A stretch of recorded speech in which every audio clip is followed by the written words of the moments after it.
These folks are so generous and wanted to come out and help. So what their main thing is, they're asking the vets to come visit them because they have 48 gift cards. Is it Safeway or somebody? Yes. So anybody like me who haven't got groceries yet, I'm going to be over at that table.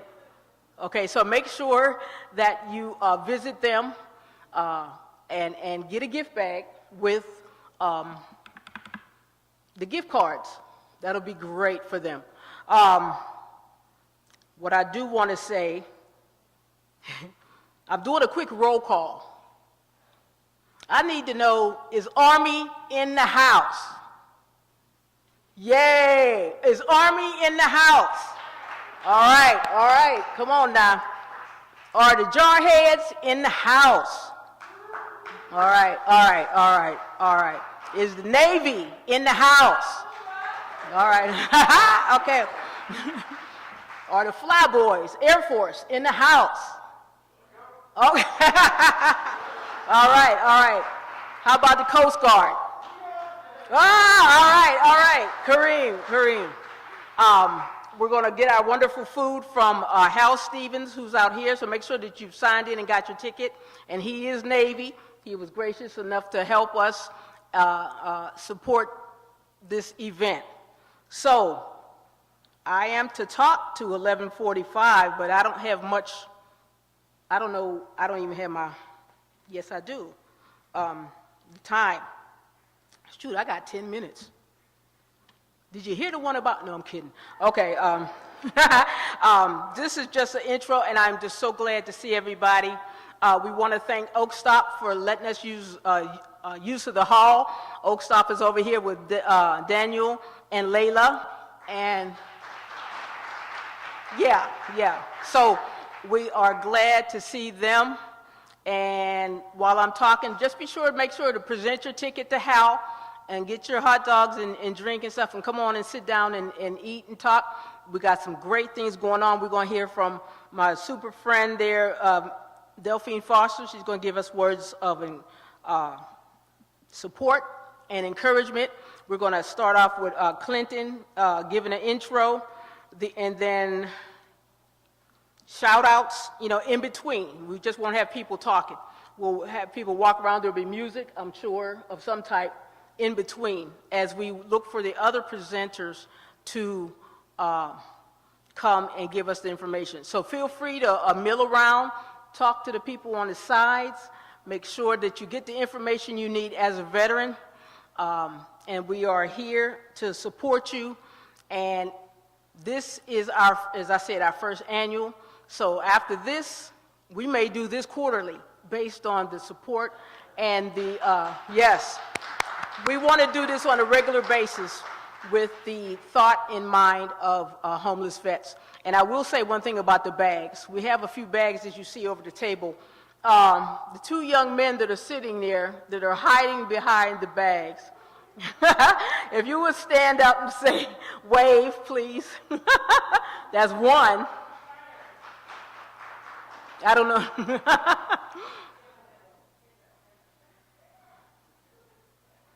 All right, there he is. All right. We have, right. Okay, we have Carolina's sons helping us with that. Now, the vets that are here, since we didn't get a whole lot of homeless vets to walk in, but they still may.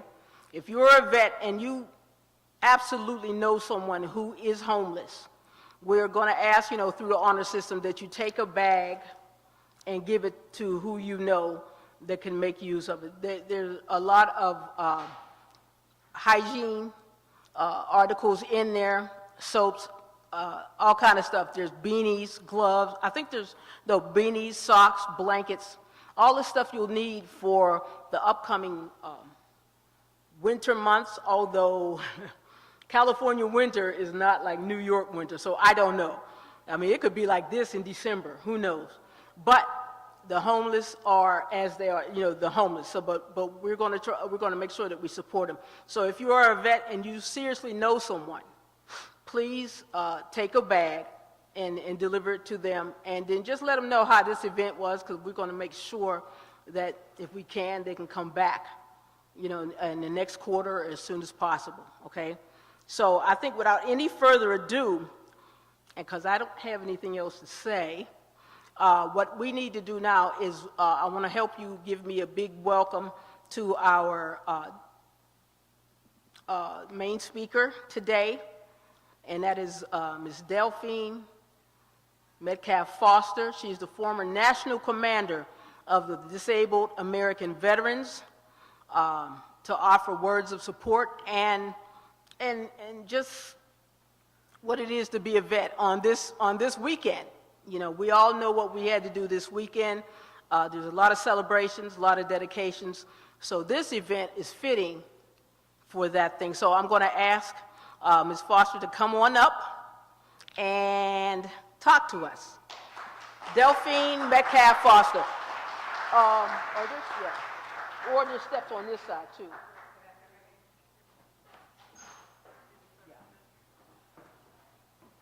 I'm going to leave this here. I'm going to take this one. Do you mind if I just leave this stuff here? Oh, sure. Okay, I'll come right in. Okay, Delphine. Okay. Good morning. Now that's the first sergeant talking, okay? Good morning. Okay, all right. Well, I'm going to take Diane's thunder because she know I usually say this because I always want to know who's in the house. Is any Navy in the house? All right. Any Coast Guard in the house? Okay. Any Air Force in the house? Any Space Force in the house? Any Marines in the house? All right, all right. Now, the tree that holds up all the branches. Is any Army in this house? All right. Okay, all right. First of all, it's an honor to be here today.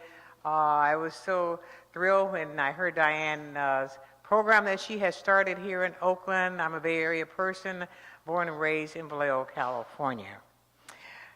I just have a few minutes here, but to be with you this afternoon, there are two things I hope the veterans in this audience take away. First, that your service to our country matters and is deeply appreciated. And second,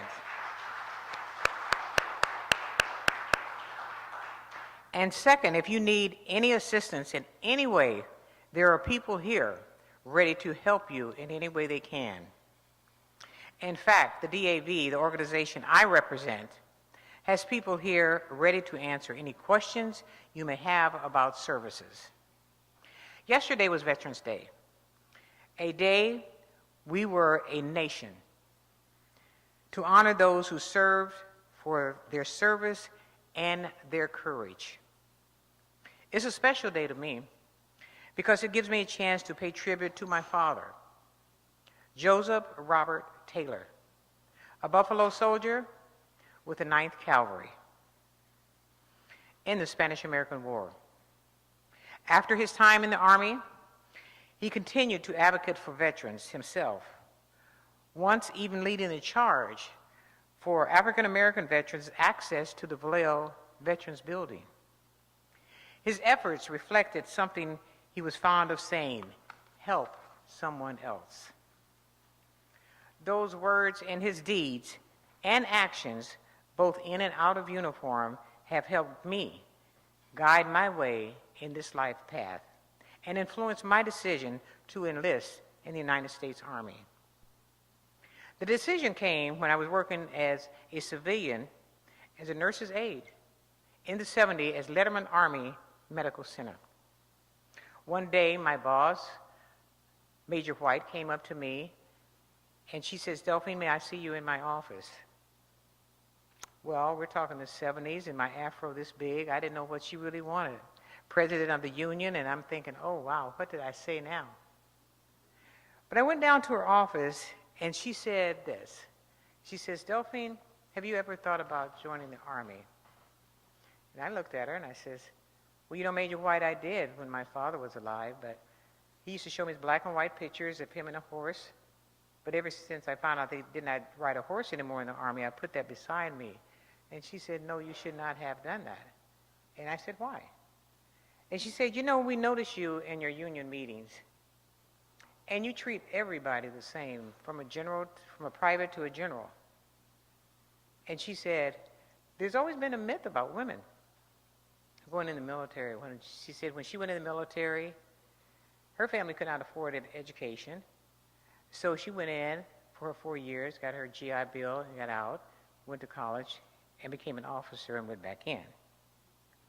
She said, you know,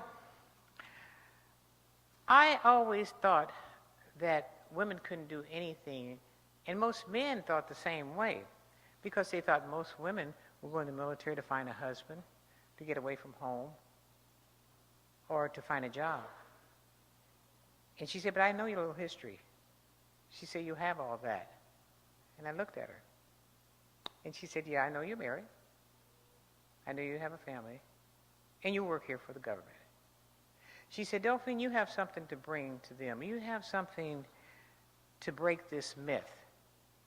Women just don't go there. We serve.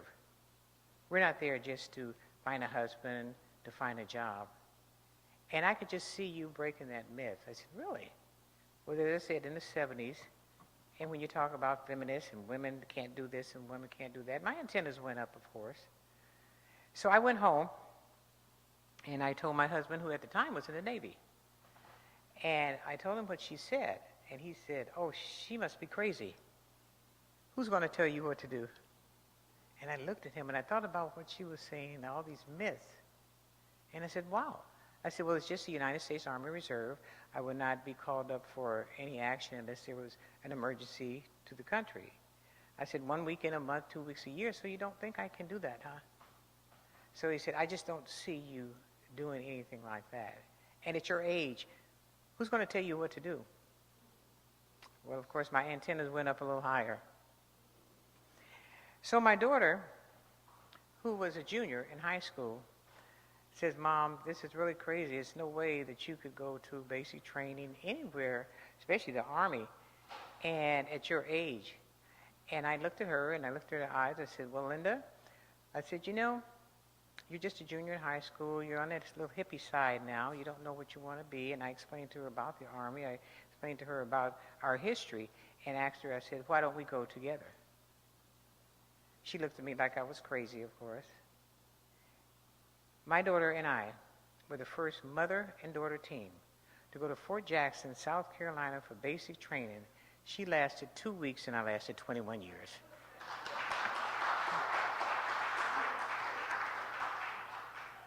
But service in our family didn't just start with my father and end with me. The legacy has continued. 5 generations and counting. My late son, who's deceased, served in the Navy. My great-granddaughter served 10 years in the Army and is a veteran of the wars of Iraq and Afghanistan. And now I'm proud to say my great-granddaughter is at Army basic training at Fort Leonard Wood, Missouri. I can't tell you how proud I am to see them wear the cloth of our nation. And I'm proud of all of you that are here today. Your time in uniform is a testament of your self and other people. Thank you for your service. Let's give everybody a hand.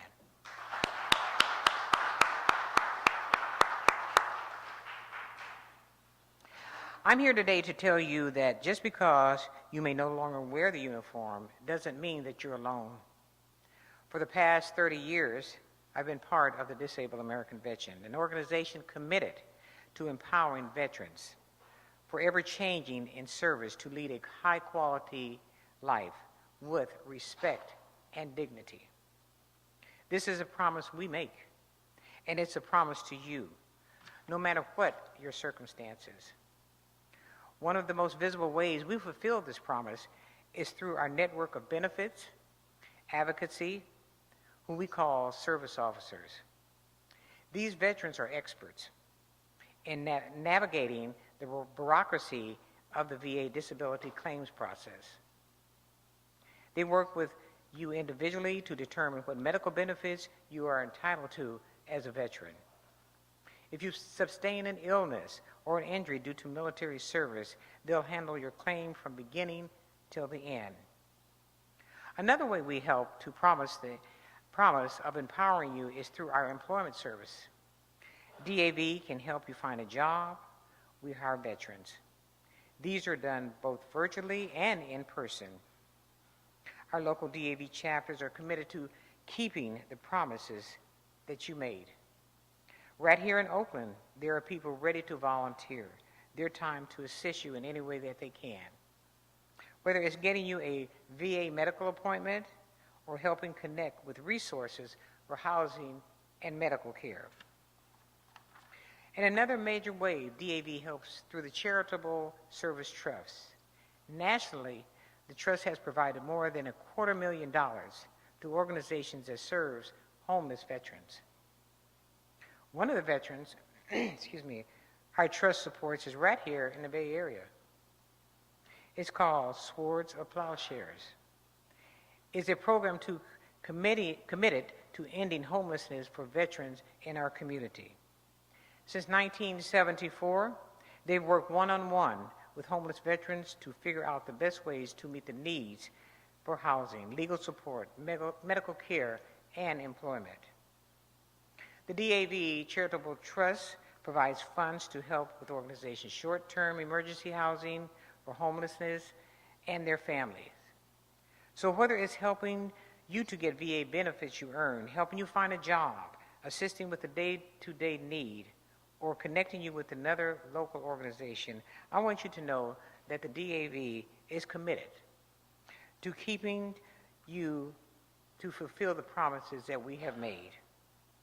You matter, and your service to this country is deeply appreciated. Thank you. God bless, and God bless America.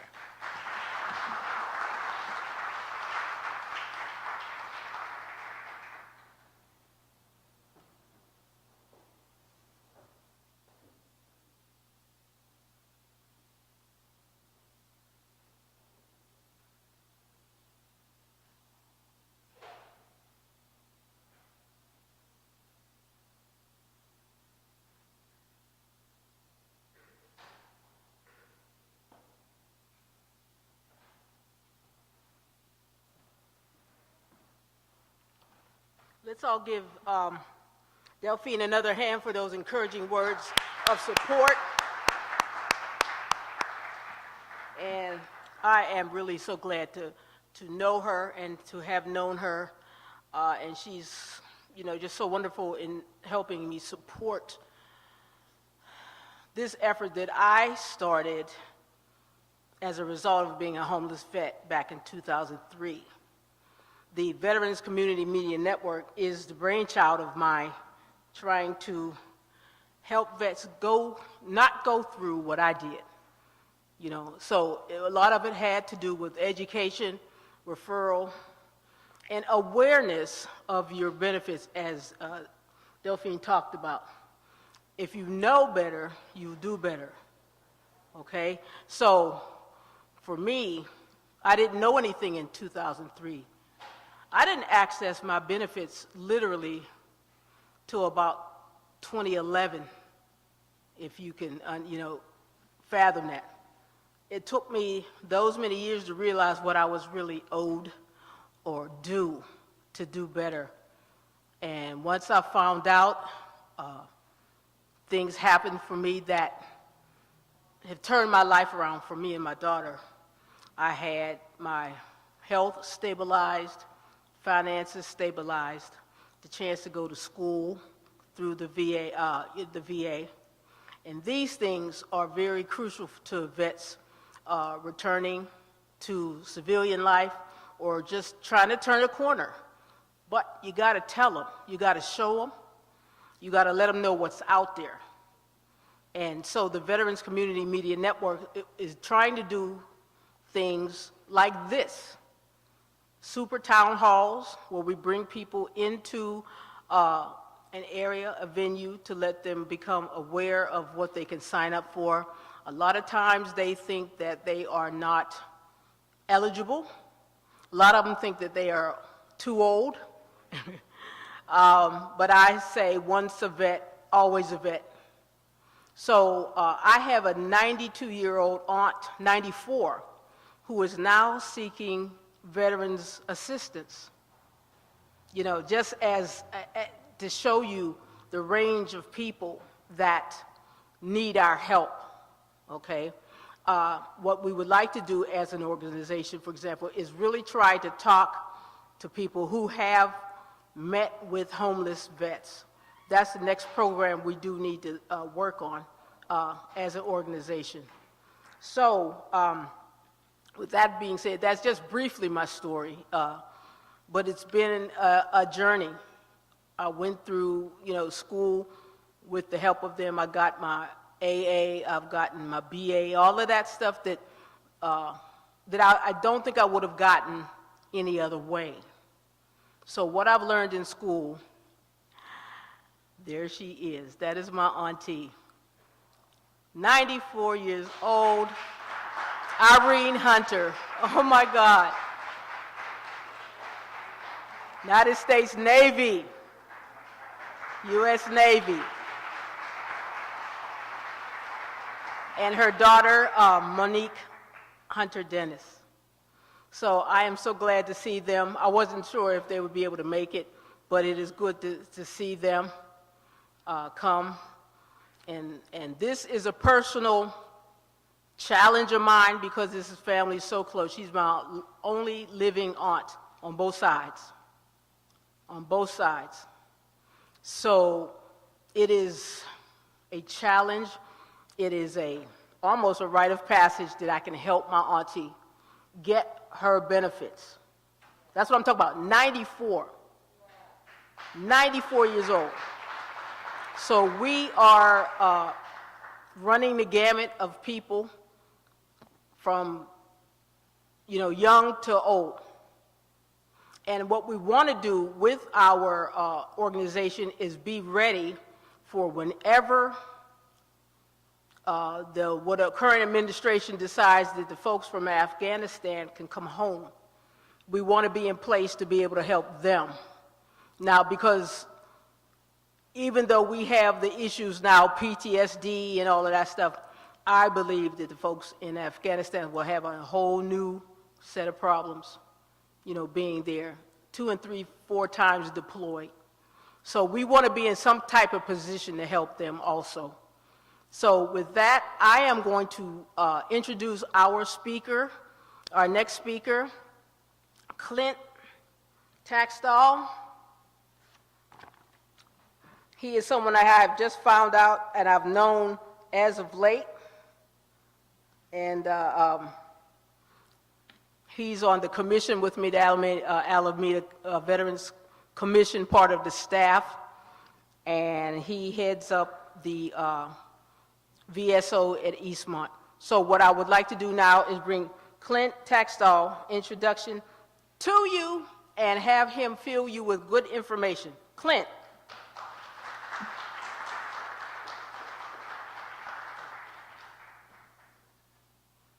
I'll wait till you get up here. Here's the clicker.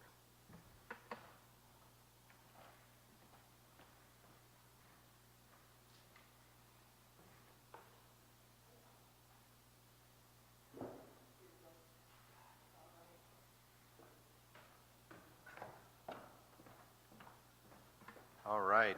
Good morning, everyone. Almost good afternoon now. And thanks to Diane and everyone for having me. This is a neat opportunity. She said, my name is Clint. I work down at the county VSO, and I've been in that position just for a couple months now. A little bit about myself. I live in Hayward, and I was working in veterans benefits down in Santa Clara County, but lived up here. So I did that for about 5 years, and finally the opportunity came to join this county up here, which is more like home to me.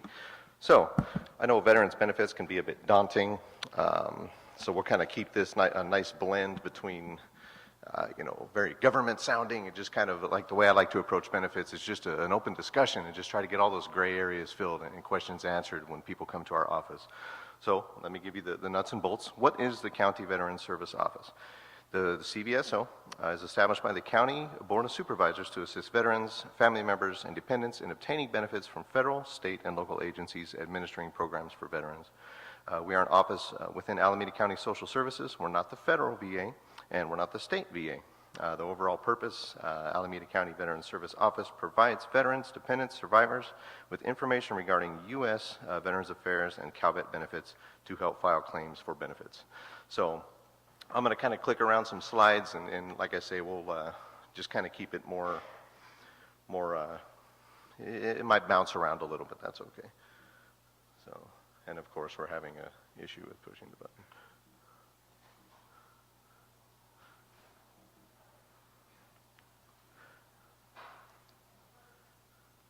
Try it again. All right. So, most common veterans benefits within at the CVS. So we have VA compensation, which I know is very popular and kind of the bread and butter and the primary focus on what we get asked about mainly. We have dependency indemnity compensation, which is survivors' annuity-based service-connected death of a spouse. We have death pension, which is an income-based benefit for qualified survivors and for veterans themselves. We have VA healthcare enrollment, CHAMP VA for qualified veterans and dependents. We also help with special monthly compensation. If anybody's ever heard the term housebound aid and attendance when it comes to attaching that to a compensation or pension claim, that's what we can help do. We also request for military records and decorations. If somebody's missing their DD-214, if they're missing a medal, if they're missing medical records, we can help order all that from the Personnel Records Center. We also, thing that came on board a couple years ago is to get a veteran's endorsement on a driver's license, a California driver's license or a California ID. We help with the paperwork to do that for the veteran to then go to the DMV to get that endorsement. Also a huge popular item would be the California tuition fee waiver. So if you're a veteran and you have a service-connected disability, even at 0%, and you have a student that is in the UC system, the CSU system here in California, that student can have tuition, basic tuition waived. Not books and that sort of thing, but the basic tuition can be waived.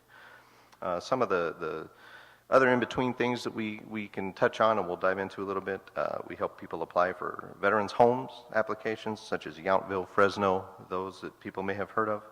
Employment program referrals over to EDD and the like. County public assistance, we're within the same building as IHSS, social services, CalFresh, all those things, so we can get folks the help they need right at the spot when they're in to see us at the same time.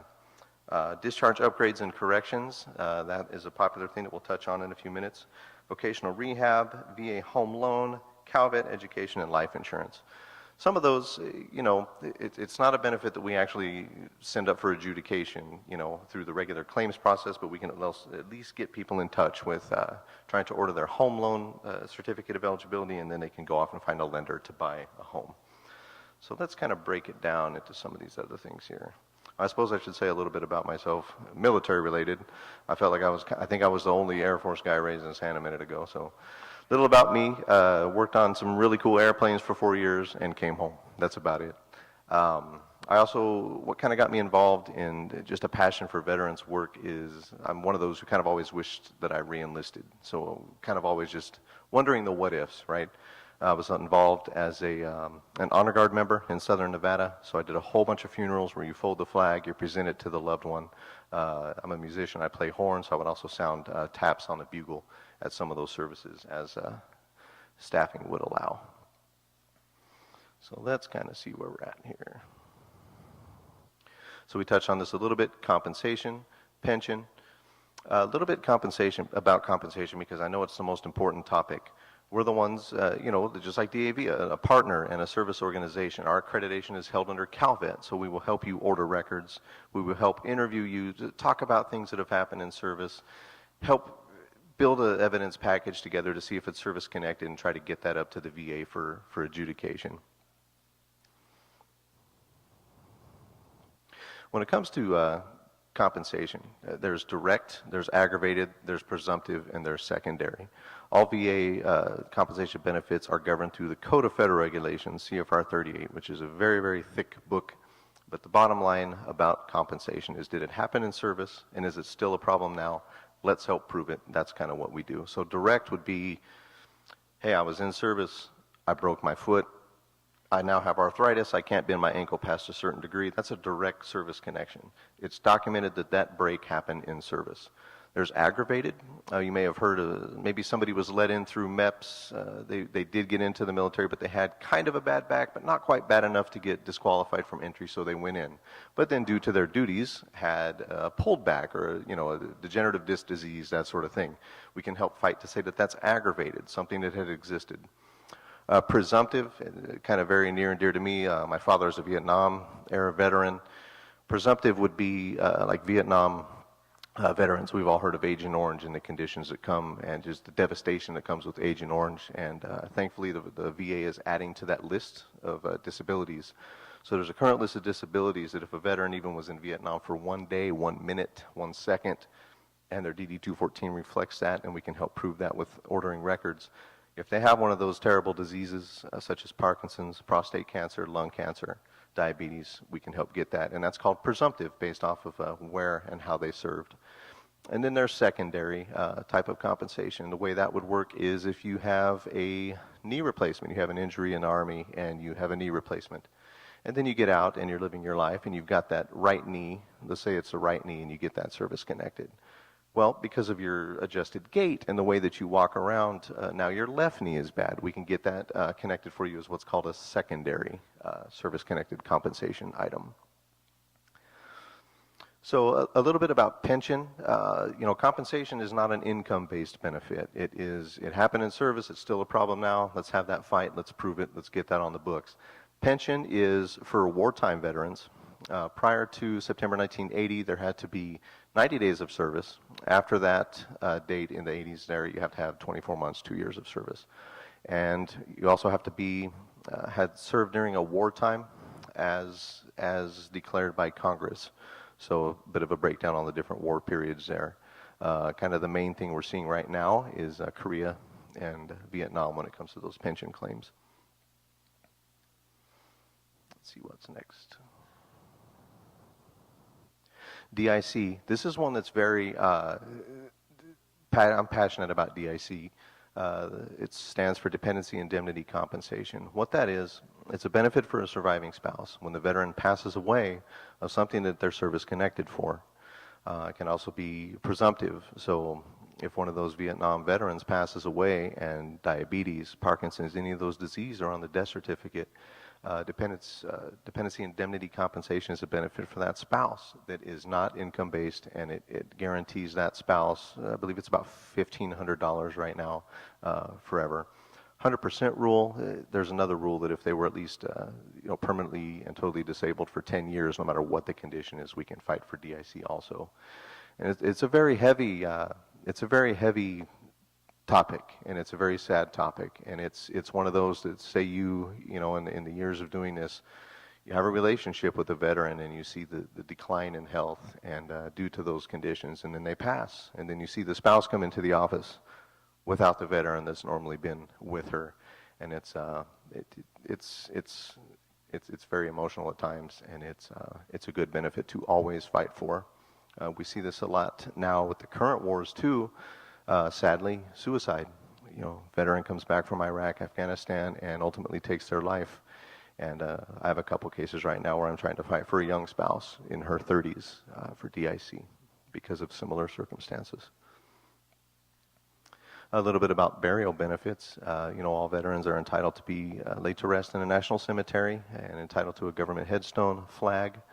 There's burial reimbursement. If it's service-connected, the VA will reimburse $2,000.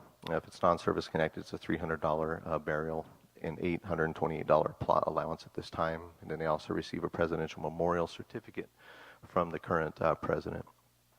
And that being said, if you have questions about that, or if you know families that are asking about this benefit, the VA doesn't pay up front, so they're not going to pay for like a cremation or any burial service. It's the location, the final resting place is what the benefit is, but we would still try to have them gather receipts, and if it's service connected, get them reimbursed for those costs.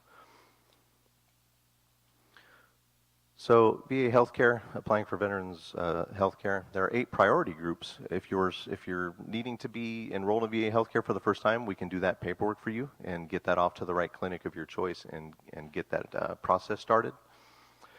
When you come back as approved, if you have a service-connected benefit or disability rating or a pension, anything coming in, you're going to be in a higher priority group as far as VA. And what that just basically means is kind of like civilian health care, so to speak. You might have a copay if you don't have a service-connected disability and you make over a certain threshold. They might charge you a copay. So the goal is to always get somebody service-connected. That application will ask for an income level. They're going to ask if you qualify for Medicaid, that sort of thing. We touched a little bit on the fee waiver. There are basically a few different plans, A, B, C, and D. And the primary one we see is B. It's the most commonly used. It's the student lives in your house. They don't make that much. You still pay for everything for them. As long as they remain under the poverty threshold for that year, so this year $13,465, along with your parental support, then they go to school for free. Plan A kind of leans more towards 100% service-connected veteran. Designation on a driver's license. This is kind of just a unique benefit that came on a couple years ago as part of legislation with the state and CalVet, who holds our accreditation and affiliation. It's a way to get people in the door, really. Folks will come in for this kind of all day. They present us with their current driver's license, their DD-214, as long as they had service one day other than just for training, and that they at least have honorable discharge or down to a general under honorable conditions. There's a form that we fill out. They take that to the DMV, pay the fees to get a new license, and then if anybody in here's done it, you know, basically in that gap on your license, kind of by the donor sticker, it'll have the word veteran. It's a nice, you know, people often ask me, well, why should I do this? What's this for? When CalVet kind of came up with this, it's a way to get people in the door. I've had people come into the door just for an ID. They dusted off that TD-214 from 25 years ago, 30 years ago, and they said, you know, we started a conversation. Maybe they had hearing loss. Maybe they had tinnitus, that terrible ringing in the ears. That brief conversation of getting them into the door just to get a veteran's endorsement turned into a VA compensation claim. And just a good relationship and rapport to help with future claims and answer questions that their families may have about their benefits and just to get that going. It's also used, say somebody just doesn't want to be affiliated with VA stuff at all, but they still like to use, you know, like this weekend. You flash that card, get a free haircut, get an oil change, get a discounted meal. It's a way to show you're a vet if you don't have like VA health care or you're not kind of in the system. You all have heard how, I don't want to be in the system. Well, we can at least kind of show that they're a veteran still. So that's kind of it. I just kind of wanted to touch on a few other things that we do. You know, we're also involved in something I've only been to a couple sessions as I get my feet wet here in this county, but Veterans Treatment Court. If you're a veteran and have kind of having some stuff going on with the law, Veterans Treatment Court is a really good program to where, you know, let's just kind of say it was PTSD related. Well, we're just one of the many faces that will help in the Veterans Treatment Court kind of circle of folks. And if we can get you service connected and show that PTSD was kind of a cause of anything that maybe have happened in the past, it's a way to just kind of, they go through a program and they sign on, and it's kind of like just a less harsh sort of outcome in getting the judicial system to work with them. Another thing that I'm pretty passionate about that I've seen over the years is the discharge upgrade. And there might be many veterans that are sitting there and they just know, you know, that DD-214's got that word on it. OTH, other than honorable, or it's general, and man, I just want that to say honorable. I'm, you know, kind of ashamed of it or whatever. I'd love to just kind of shut the door and just have a good conversation with those people, especially now. Iraq, Afghanistan, the things that people went through. When it comes to trying to get that discharge upgraded, it is possible. It's not a VA item per se. I mean, we can help them ask the VA to be honorable for VA purposes. That's kind of one thing, and that can help. But if they really just want to get that document fixed, if they just really want to get that correction for their legacy, for their history, for their own mind, and just satisfaction of doing so, in addition to, you know, above and beyond just VA benefits, we can do that with Department of Defense paperwork and put that before a board review for each particular branch. And the same is kind of true, as mentioned earlier, with Veterans Treatment Court. That kind of comes into play with like PTSD. Well, hey, you know, you had a bad night one time. Something happened. You made kind of a bad choice in the spur of the moment. That just trickled down, and now you got this general discharge or even worse, OTH.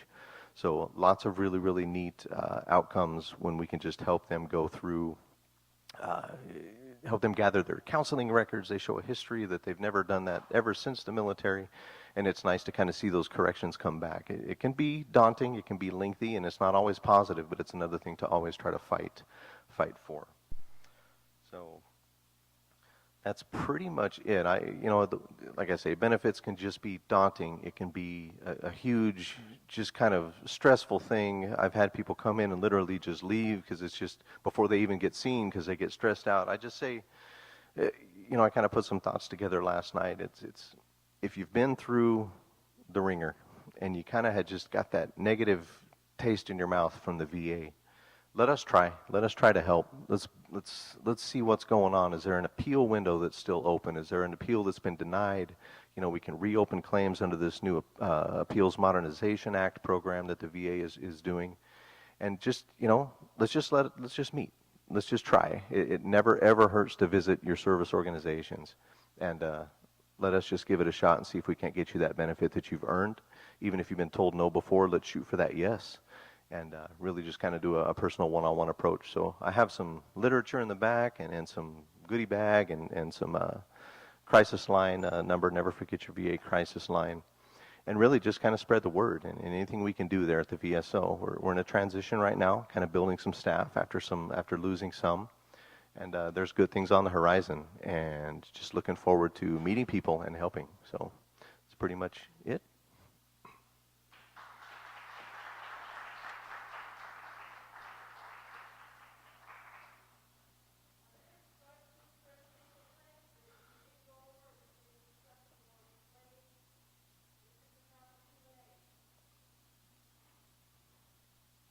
I'm on your side. I'm not the VA, I promise.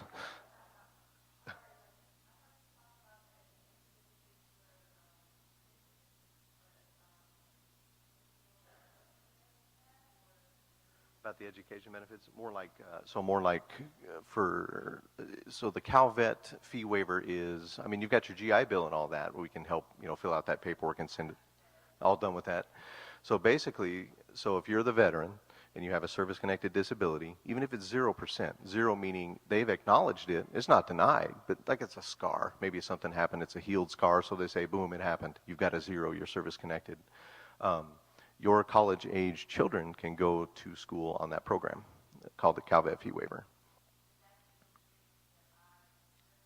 That's only California, so and this happens a lot, so like the veteran themselves will move to Arizona or something. That I can't speak to Arizona's programs, but the veteran or the student has to go to school here. It's a California college benefit. So yeah, and it's if you I'll give you a business card. Shoot me an email. I can send you the link to just kind of give the detailed breakdown. It depends on if you're 100% versus just 0 or 10 or whatever. So.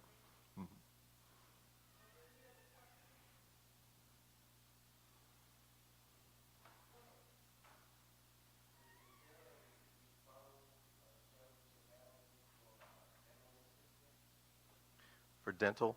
So with dental, if you're in VA healthcare, it's always been one of those kind of gray areas that definitely frustrates people. If you're 100% service connected, you're going to have dental coverage through the VA. If you're not, they have programs through Delta Dental, and there's one other I want to say MetLife right now, and it's kind of treated civilian, so to speak. You might have a small copay, but you can sign up for dental services if it's an emergency. There's forms we can fill out. The way I do it is let's throw it all out there. Everybody's entitled to a VA decision, whether compensation, pension, health care. So let's try. If it's an emergency situation, we can try one of those 1010 easy applications under emergency. But unless you're connected, it's not fully covered.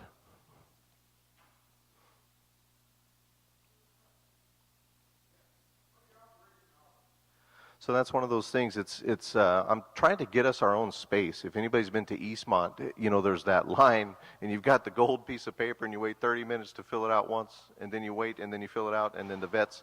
So it's right now it's kind of your typical 8 to 5. I'm downstairs there, 8 to 5. So I'm trying to lean more towards like an appointment-based thing, so people aren't left hanging forever and ever and ever. You fill out those gold bars, and with your number if you got missed, and then call you back if no one happened to be there. Part of that transition, but it's your standard 8 to 5. Pop on in, but definitely call. Grab one of these that's got the number, and just mention you want an appointment. I'm setting up a lot of appointments with people right now to kind of avoid that hassle. Say again. Sure, yeah. See if I can get it on the mobile and get the calendar locked in. Yeah.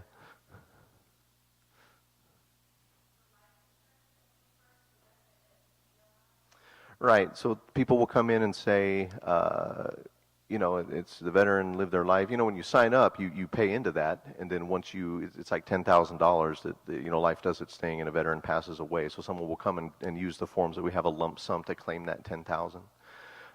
It is SGLI. We also get asked to see if they can sign up to purchase life insurance. Once you get service connected, you get a pamphlet from the VA that offers, like life insurance. That's one of those areas where if you actually call, when I have them there with me for that particular benefit, we'll call the life insurance. They'll almost recommend, and it doesn't sound that great, but this is straight from the VA's mouth, they'll almost recommend that you shop around because you can find things a lot cheaper. But the one that you pay into while you're in, if you don't convert it when you get out, it's $10,000. But yeah, SGLI.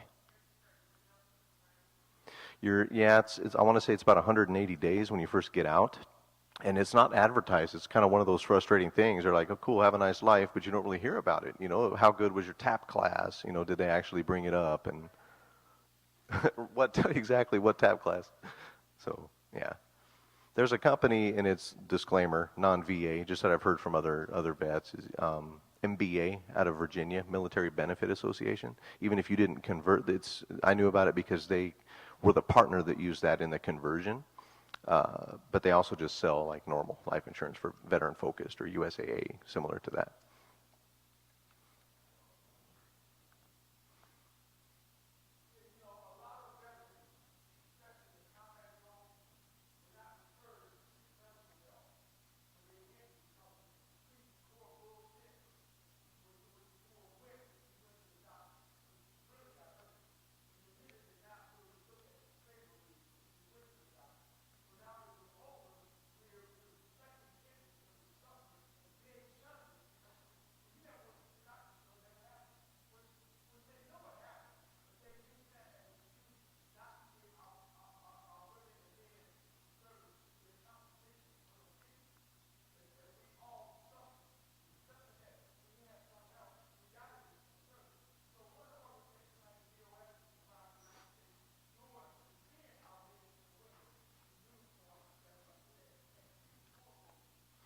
Yeah. Oh, sure, definitely. And I'm 100% with you. It's frustrating because everybody that signed that dotted line and you're doing your thing, that it's not everything is just like the VA, the Code of Federal Regulation calls for it. Well, show us that it happened. And then it's like, well, hey, it doesn't always get documented. It doesn't always, I'm messed with if I go to the medic and that sort of thing.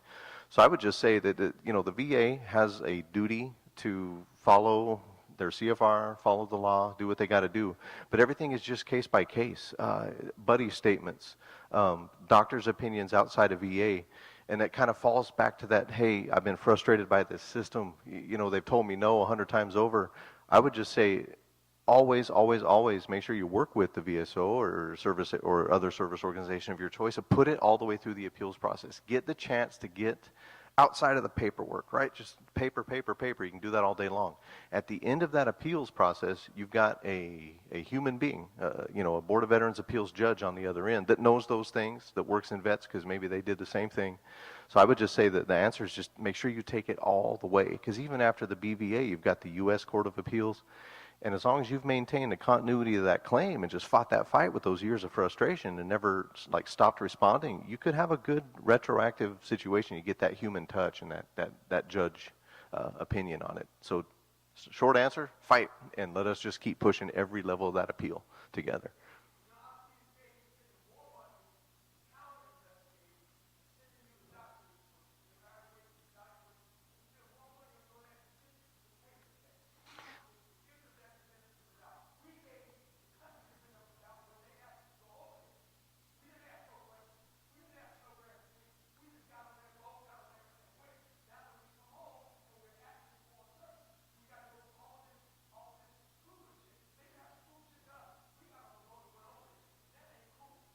All right.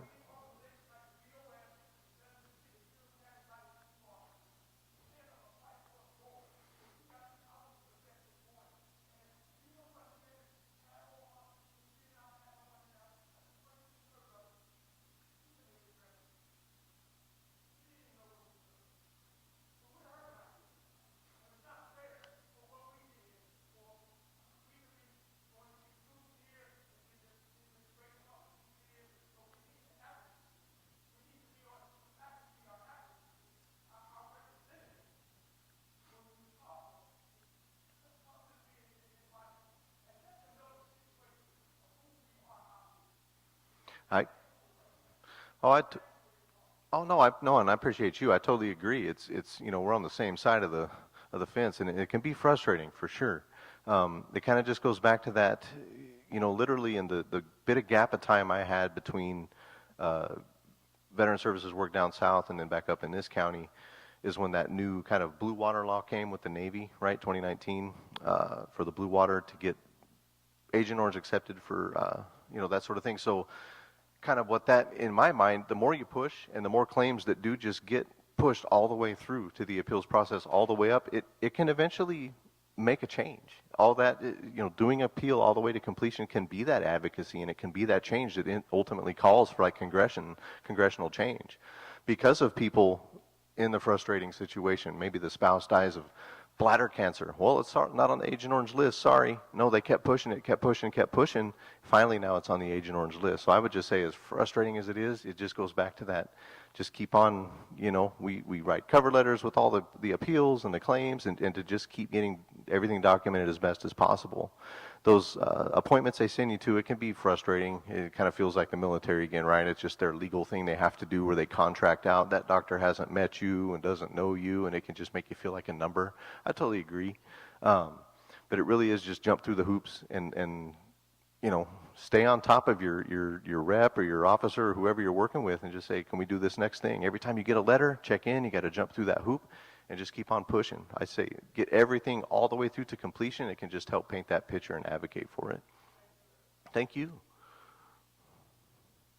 Go for it.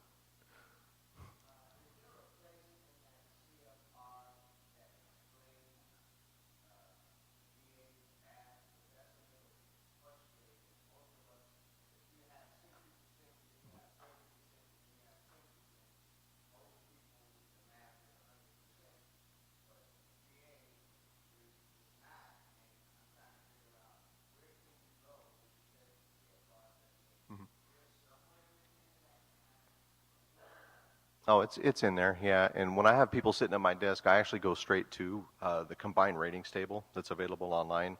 The best way to explain that is they say, you take a person who's 100% whole when they go into the military, right? So then something happens, and they've come up with this code for a left arm. What's a left arm worth if it's damaged and can't bend past this?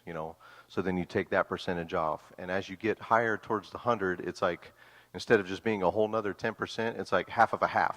So I'm right with you. It is frustrating, and I actually literally have a person sitting shoulder to shoulder to show the combined ratings table where the numbers meet. It's in the CFR. I'd have to research it for you. I don't know exactly where it is, but it's in there. But it's called combined ratings, and it's you got to wonder, because yeah, it's government math for sure.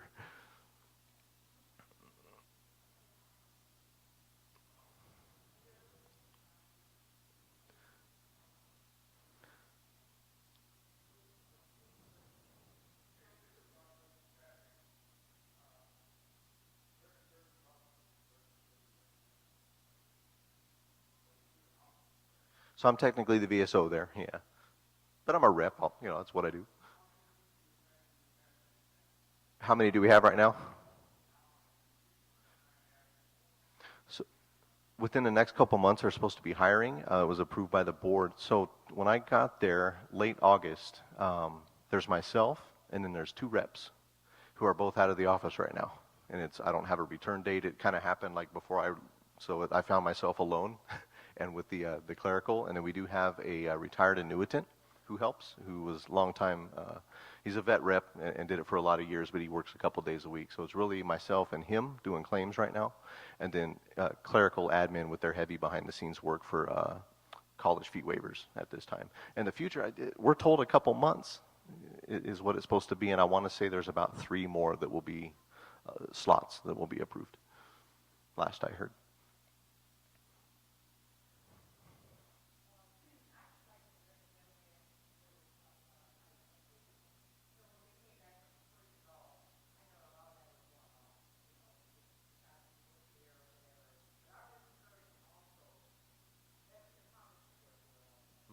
Definitely.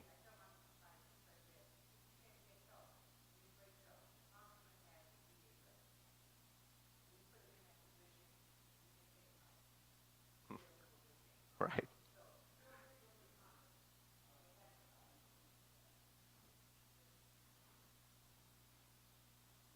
Definitely, definitely. Anybody else have anything? Good to go? All right.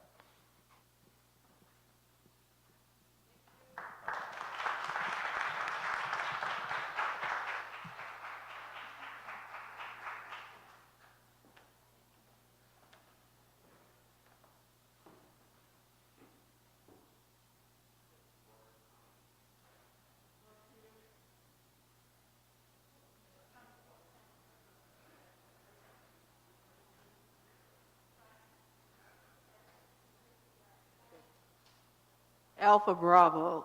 Oh, there we go. Let's give Clinton a hand for that information. And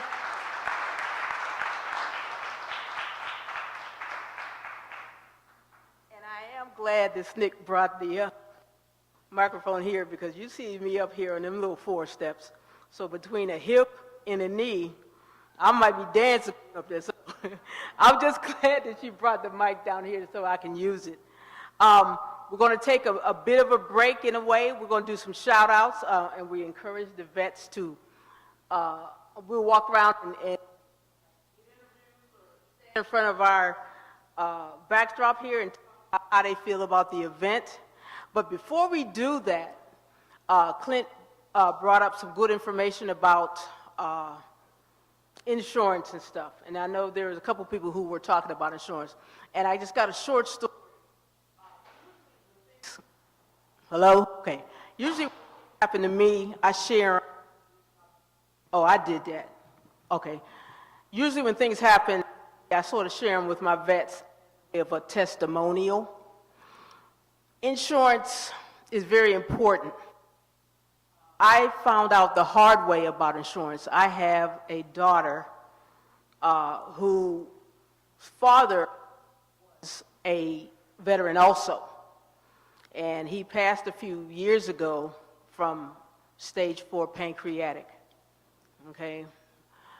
We didn't know till he hit stage 4. Now, this man lived back east, but we thought that he had covered as a vet, you know, beneficiary and the paperwork and all that stuff. That did not happen. When we went to finalize his wishes, he didn't have anything at all in place and did 20 plus years in the service.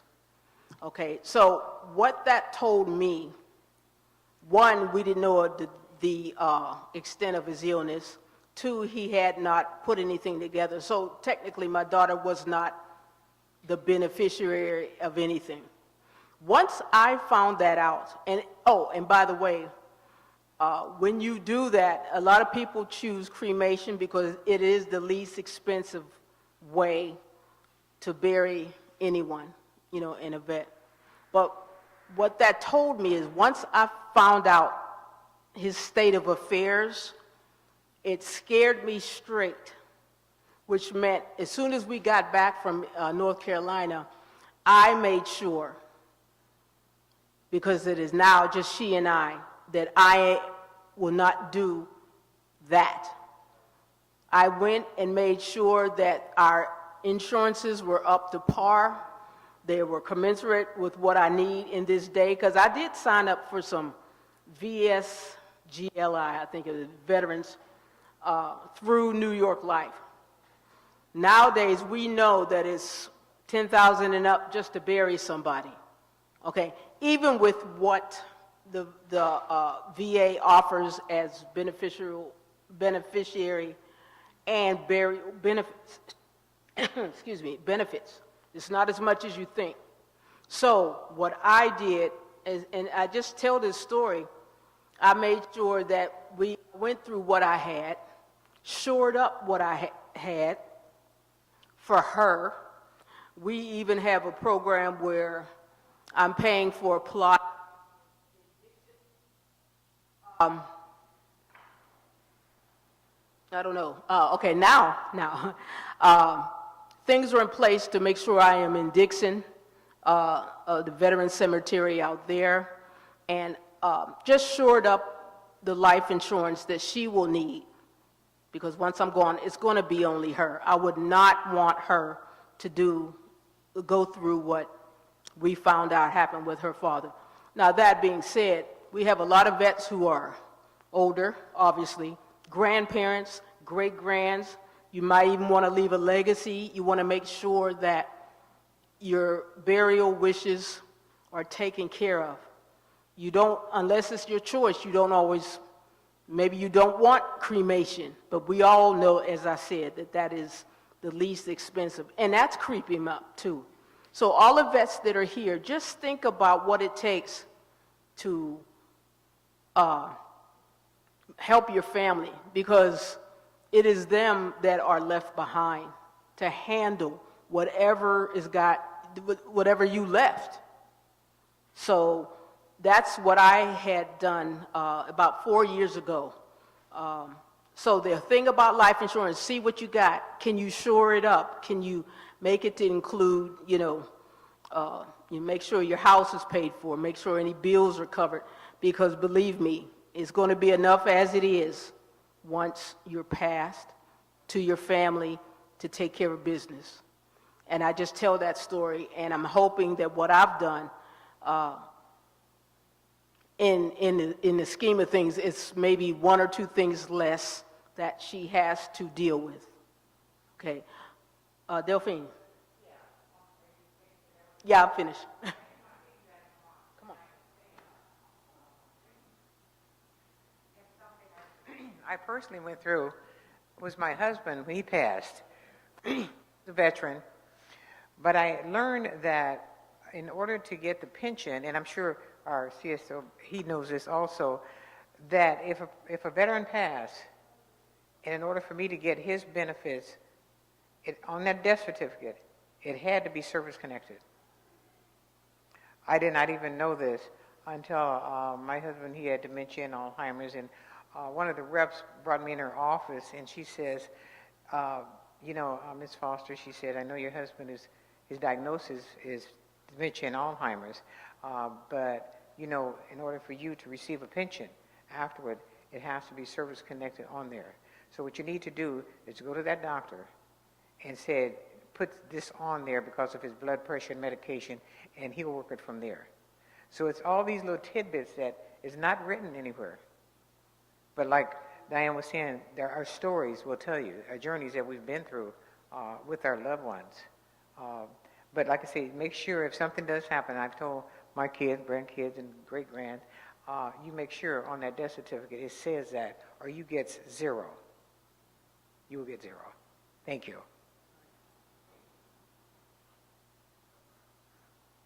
All right, so what I'm going to do now, like I said, I just wanted to put that in there. It is time for shout-outs, so we can take a minute. For those who haven't gotten anything to eat, if you want to go out and do that now, I will stand over here by the backdrop and talk to anyone who wants to give out a shout-out for about 15 minutes before we go on to the next presentation. So talk among yourselves.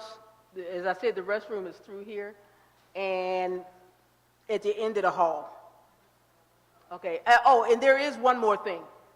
Thank you, Carlina. Just quickly, I know a couple people mentioned dental. If you haven't received a degree in college, you can sign up for the Veterans Readiness and Employment Program. It used to be called Veterans Rehabilitation, I think, and Voc Rehab, right? Once you sign up for that, and you're in college, you get dental for free.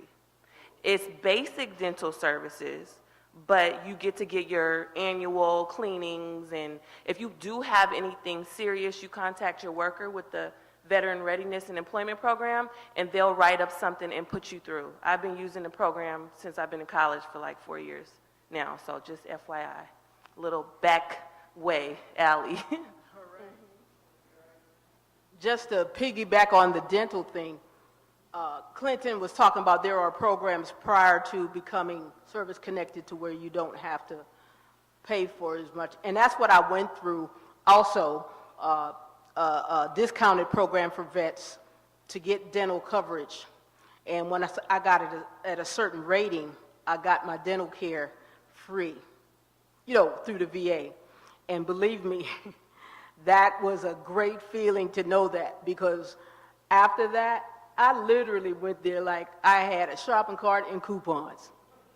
I said, I want that done, I need that, let's get that.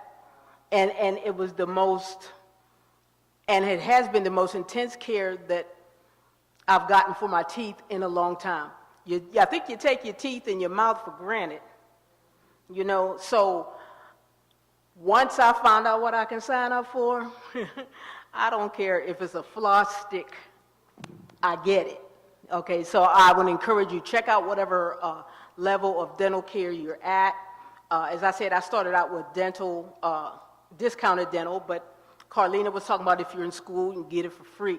But get it. We all getting older, and I don't know, those gummy bears, you know how it is. They stay in and you want them out. That's okay, so please mingle, get your food, and we'll do some shout outs.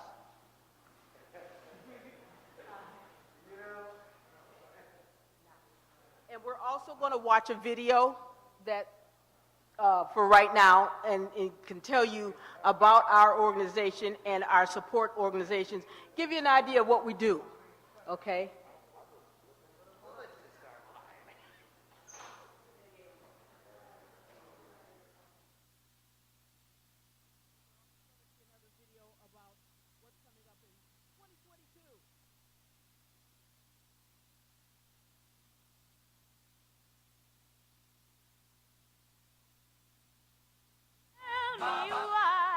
I love that fella so.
I'm a fool to keep on loving you. 'Cause there may come a time you'll break my heart in two. But I want you so, I want you though I know that love is a hurting thing. Oh, love is a hurting thing. Love.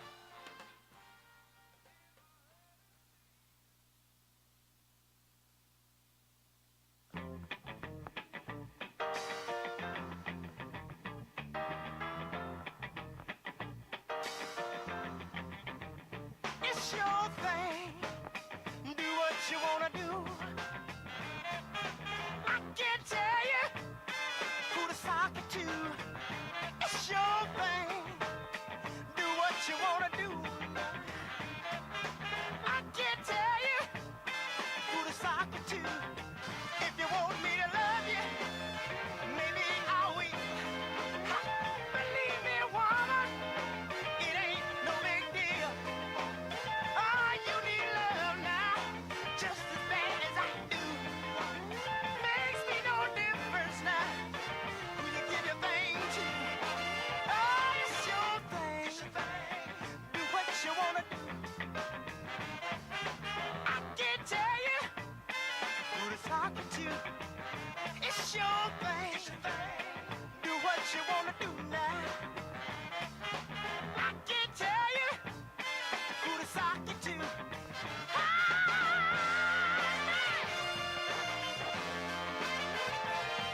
All right.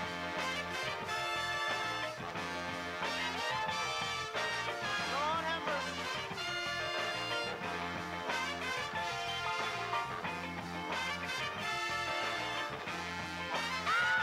It's your thing. Do what you wanna do. Ooh, I can't tell you who to sock it to. Hit the man. It's your thing. Yeah, do what you wanna do. Ooh, I can't tell you who to sock it to. I'm not trying to run your life. I know you wanna do what's right. Oh, give your love, girl, to whoever you choose. How can you lose with the stuff you use now? It's your thing. Do what you wanna do. I can tell you who to sock it to. It's your thing, yeah. Do what you wanna do.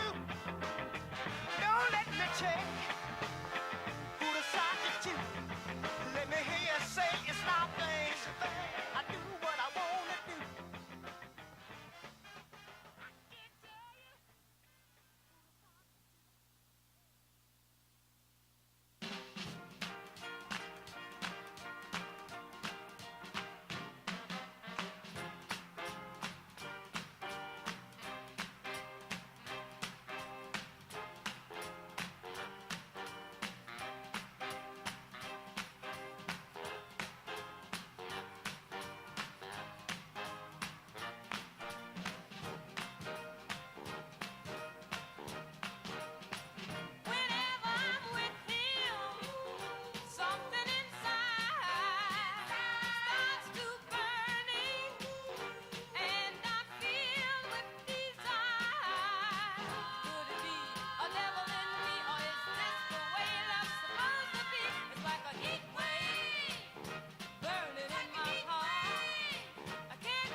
to the highest steeple and tell the world he's mine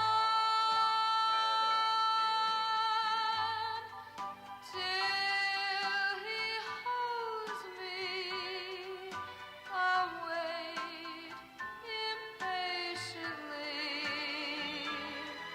where the boys are, where the boys are, where the boys are. Someone waits for me till he holds me. I'll wait impatiently where the boys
no muscle bound man could take my hand from my God.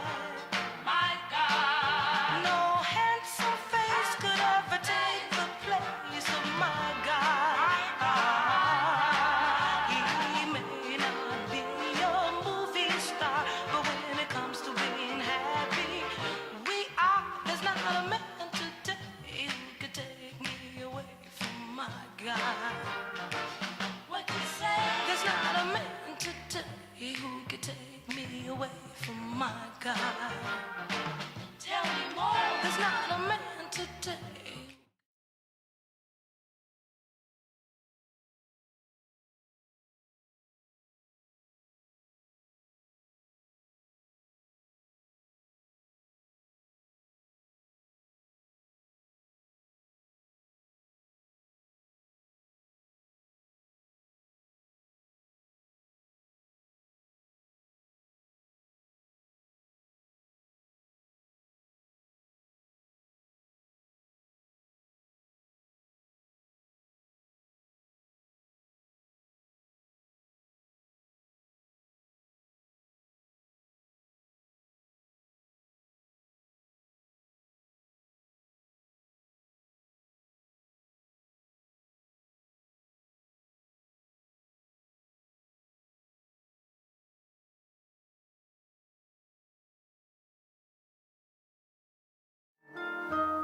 The little things you haven't got could be a lot if you'd pretend.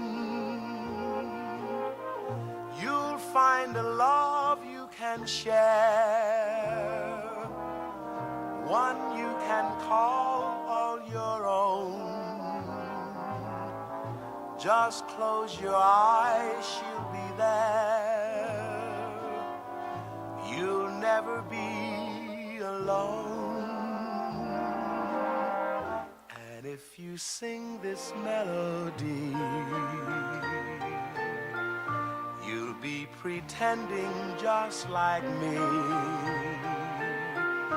The world is mine, it can be yours, my friend. So why don't you pretend?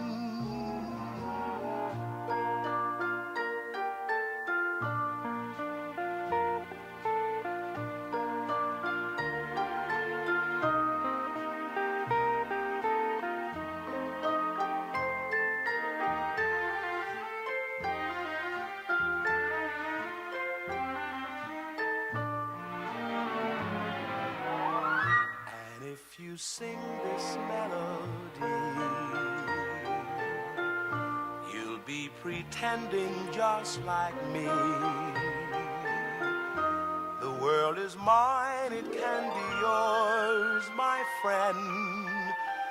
So why don't you pretend?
All right, anybody, let's do some step and repeat. Come over and give us a shout out. Tell us how you liked the program, what you liked, so we can get it on live stream. And starting off, we have a gentleman from Swords to Plowshares. Here we go. So come on in here. I didn't say that I was going to say something. I was just trying to get your attention. No. Yeah. Swords to Plowshares. My name is Lawrence Walker. I'm the outreach specialist. I want to say that I really enjoyed the event, and I really enjoy helping veterans get reacclimated back into society. I've been here 1 month, and I've already helped somebody find a job and a house, and I'm really proud of that. All right, yep.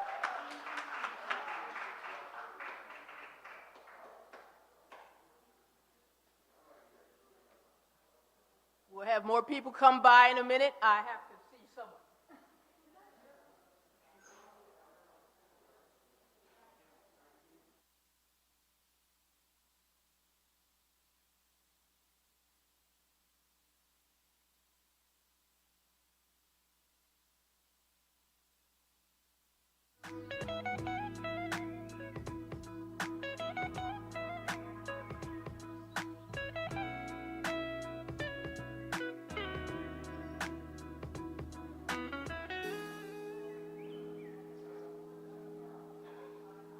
In the meantime, while we are doing more shouts outs, we're going to show you a quick video of some of the happenings coming on now and in 2022. So please pay attention to the monitors.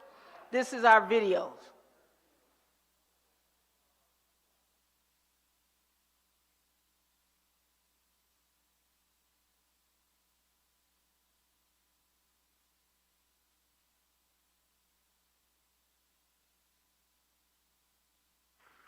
Good morning and happy Veterans Day. Thank you for attending the Veterans Wellness Watch 2021 in-person and virtual event. A special thanks to Diane Williamson of the Veterans Community Media Network for envisioning and hosting this event, and a very warm thank you to Delphine Metcalf Foster for those empowering and beautiful words this morning. During COVID, the world pivoted from relying and thriving on in-person interaction and community to a completely virtual world, where an internet or phone connection made the difference whether you got to speak to your doctor or not. Now, as we pivot, once again, HAB and TVCMN are here to begin the shift to more hybrid-style resource events. Our homeless veterans still need our full attention to access services, but so do our disabled veterans who aren't mobile, our working veterans who are on the clock right now, and the parents who are caring for their most prized possessions, our future. So without further ado, I would like to introduce TVCMN's and HAB's upcoming opportunities and events for 2022 and beyond.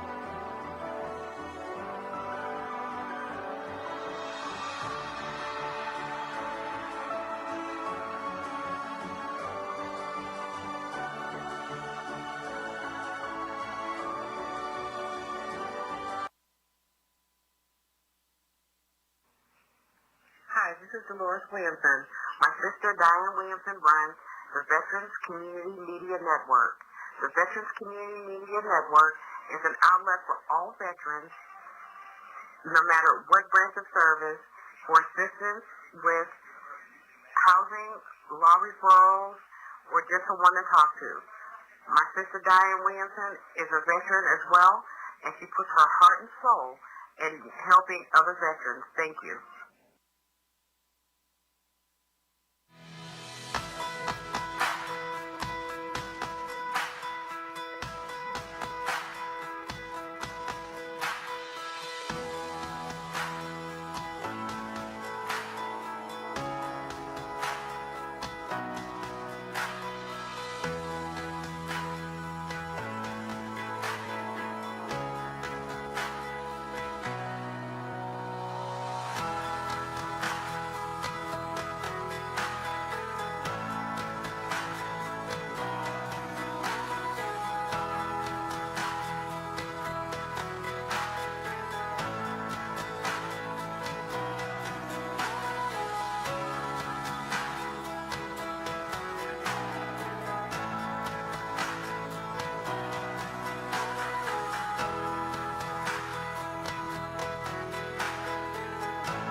I am an Army veteran. I served from 1990 to 1994. My MOS was 75 Charlie. I'm an Army veteran. I served from 2006 to 2009. My MOS was 68 Whiskey, Healthcare Specialist, Combat Medic. I am a U.S. Navy veteran. I served from July 2002 to December 2006. My rate was a Master at Arms. I'm also an entrepreneur. I'm also an educator and a musician. I am a child care worker. TAF. They support the business of veterans. Business of veterans. They support the business of veterans.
Hey, everybody. I hope you have enjoyed the video as how it's done, and we will continue with a few shout-outs. This man is ready to go. So, all right. So just say your name, the organization you're with, and whatever it is you want to say. All right. How's everybody doing? Oh, yeah. How's everybody doing today? All right. My name is Benny Phipps. I come on behalf of Cold Tenderloin. First, I just want to say thank you and much appreciating to all the veterans in here. Thank you for serving and protecting us and making sure we sleep good at night and wake up comfortably. I want to give a big shout out to my boss, Dale Seymour, Mr. Dale Seymour. He's a veteran. He's a good dude. He came a long way, and he started a business to like really push back for the community, and like really give people a chance. I just want to say through that community, we actually just got a veteran 10 years worth of back pay for his what's that stuff called, veterans and stuff? Yeah, the compensation. Yeah, we just got some veterans, they back pay worth of 10 years and stuff, but we do so many things at Cold Tenderloins, and we got good job resources and all type of connections with the community. We put a lot of footwork in. I just want to shout out to Dale Seymour, Donna Hiller, and Elgin. Elgin Rose, you guys have a nice day.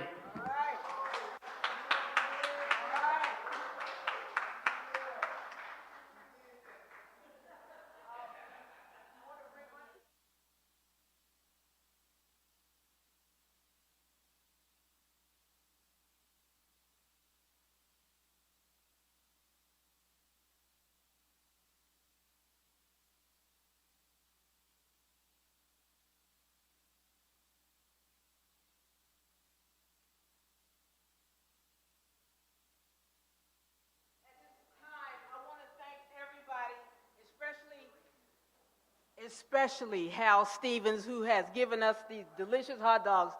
Yet I haven't gotten one yet, so you need to save me one. So we want to give Hal Stevens and his people a good shout out for something to eat. All right? You get that grub on, y'all. Ain't nobody playing. You know how we vets do. It's time to eat. So if there's anyone else, if there's no one else, we're going to get on with the rest of our program. We're going to have Mr. Kareem Hazard get up and do some informing on what he does and how he can help vets. Kareem, you'll be coming here. All right, so this is Kareem Hazard from EDD.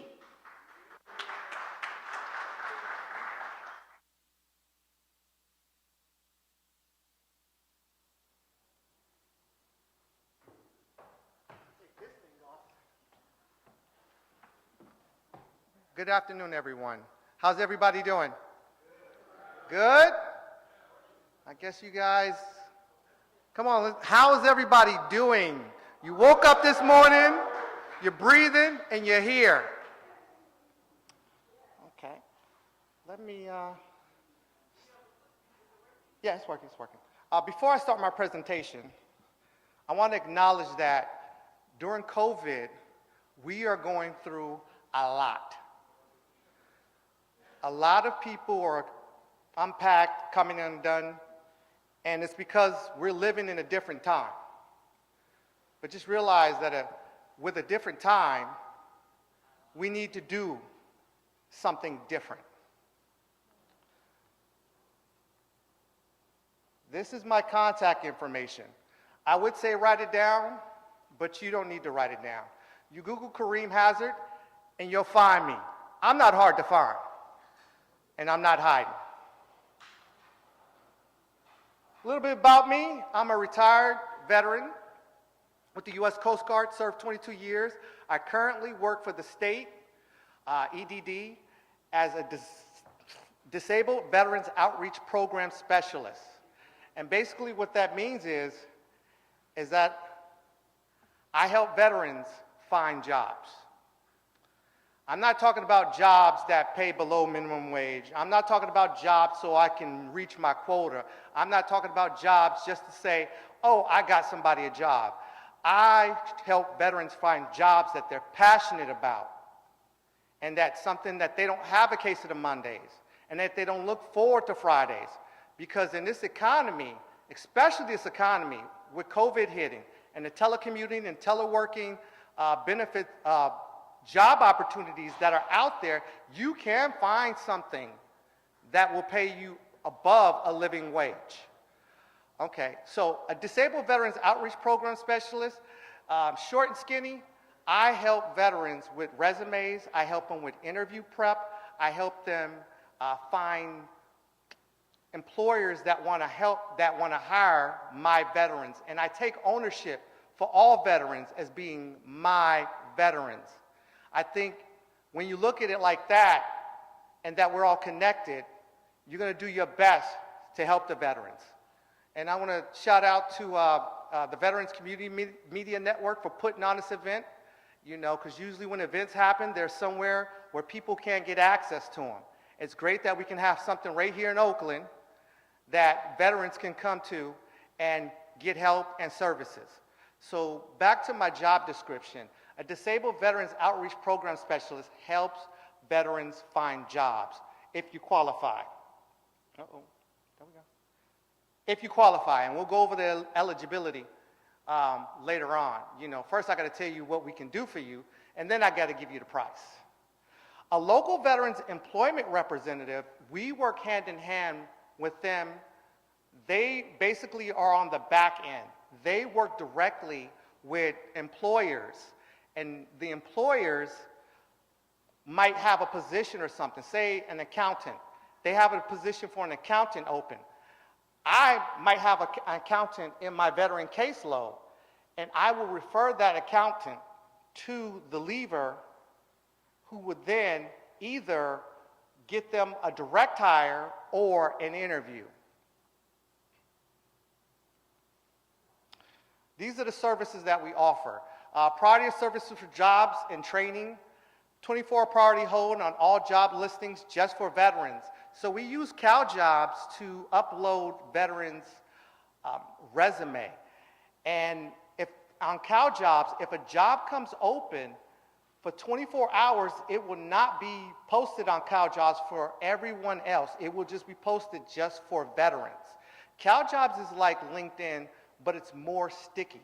It has more things you can do. It has training you can do. You can learn about so many different subjects in it, and it's free. Customized job search assistance. Say you are a welder, and there's only, you're a teak welder. You can put on there, I only want jobs and Cal jobs that are teak welder if I'm saying it right. Job fairs and workshops.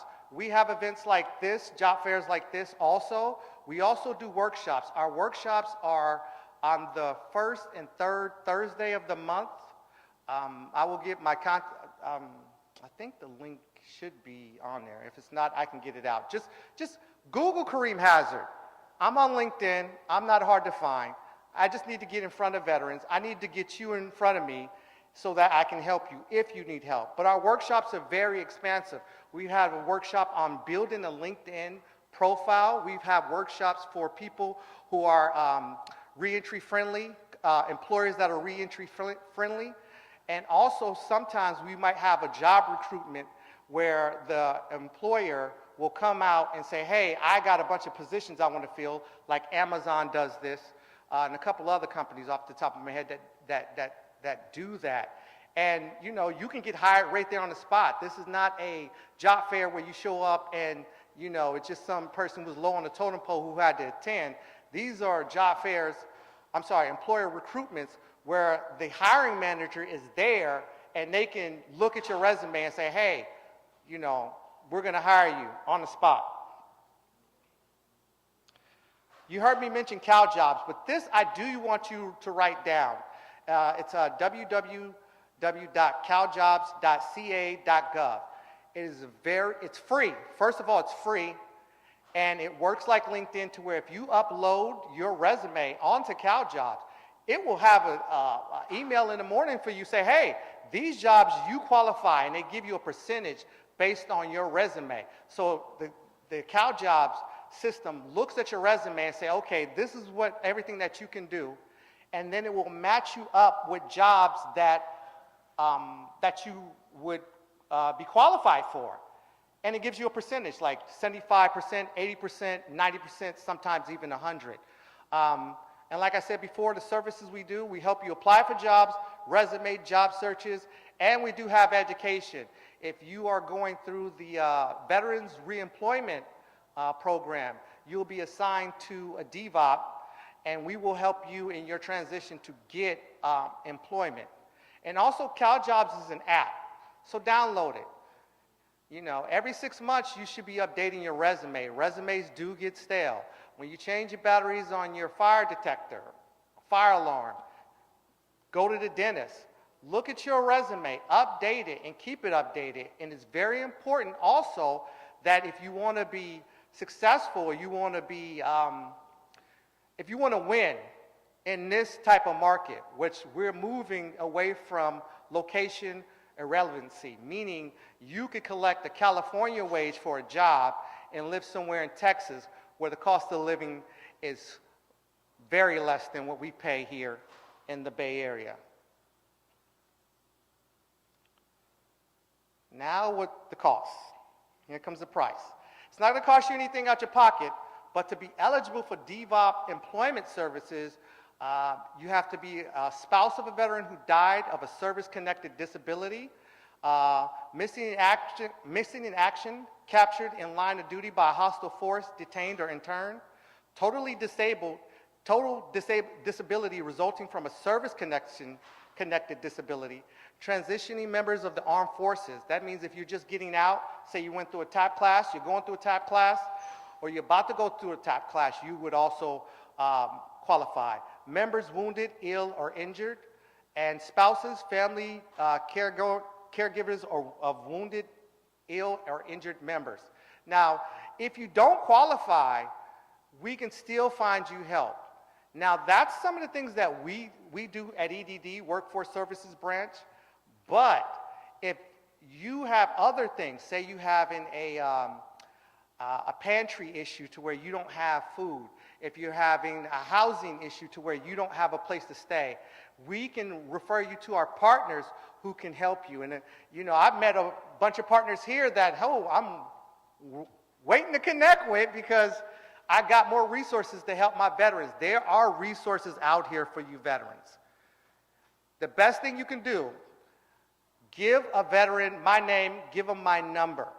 That's the best thing you can do because we can get those veterans to services. We can get those veterans taken care of. There's no excuse other than putting in the time to take care of our veterans. And that concludes my PowerPoint. Does anybody have any questions? Yes, sir.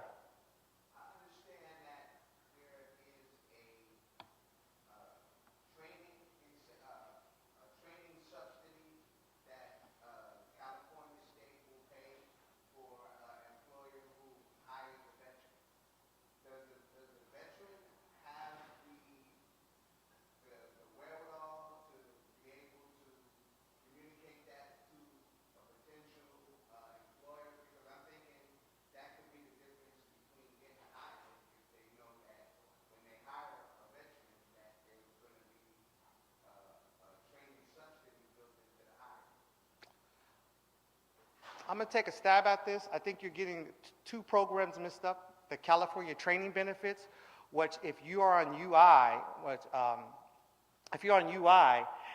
and you don't per se, if you're taking training, they will pay you from UI versus you having to certify every 2 weeks to say, hey, I'm looking for a job. The other thing that they have is the indemnity fund. I forgot the name of it. But basically, if you employer hires a veteran, or even for California, if an employer hires somebody that has that is re-entering back into the workforce from being incarcerated, they will have a bond.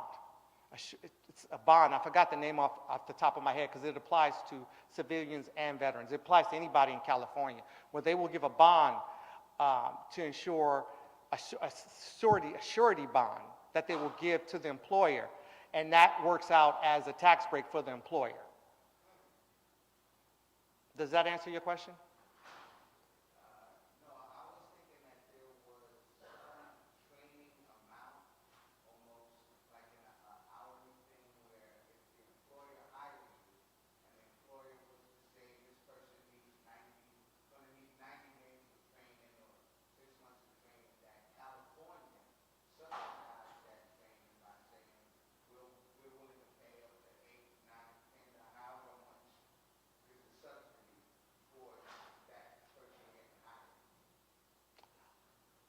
Yeah, I don't know of anything like that, but what I can do is I can give you my business card and I will contact you Monday. Don't be surprised. I will contact you Monday and I'll research it and get back to you. The gentleman in the back? We have two locations. One is in Oakland. They call it the Oakport office. It's right near the Lexus dealership across from the Coliseum. The other one is in Fremont. It's in Fremont. It's near the VA clinic. That's in Fremont. If you want, I can give you my business card and I can give you the exact address so you can program it in your phone. That way you don't have to look it up. And then when it's time to come see us, you just, way's there. Thank you. You're welcome, sir.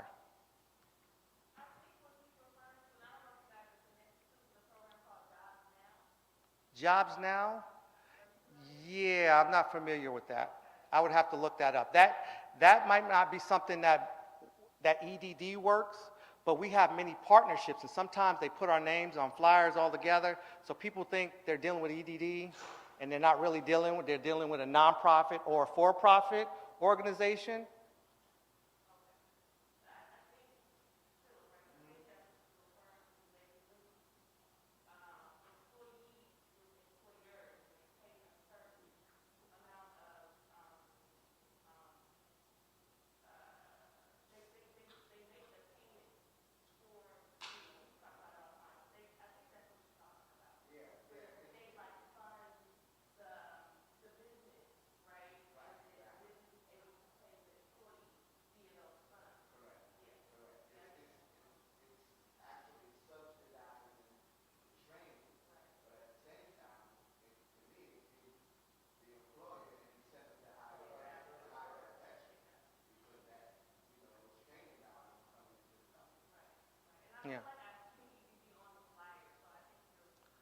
Yeah, because it's American Job Centers, it's EDD, we're part of the American Job Centers, but there's other nonprofits, for-profits that are part of it too.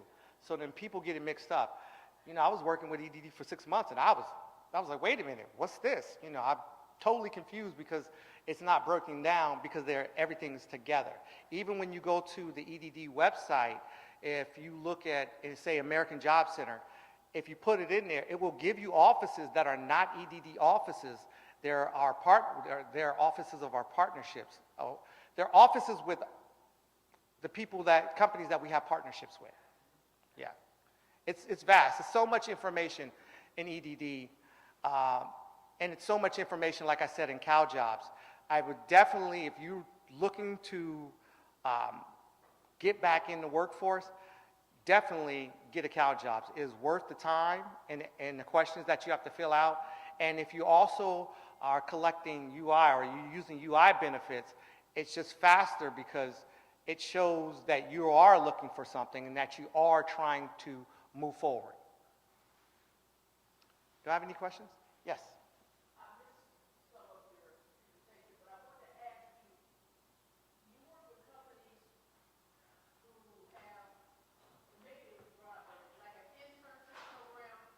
Yes, we do. We have one within EDD for kids, I'm sorry, I shouldn't say kids, for people 18 to 25 where they work in EDD and they help other people find jobs in workforce services branch. And they get paid a living wage doing it. And it's open to, like I said, people from 18 to 25. And it's a good program. Right now, currently, we don't have anybody in the Fremont or the Oakland office. So if you know anybody in that age range, give them my number, tell them to give me a call. Because if once a position comes open, that person, you know, I'll give them a heads up. Hey, you know, it's open, you know, go ahead and apply for this. It's an internship, but it's paid.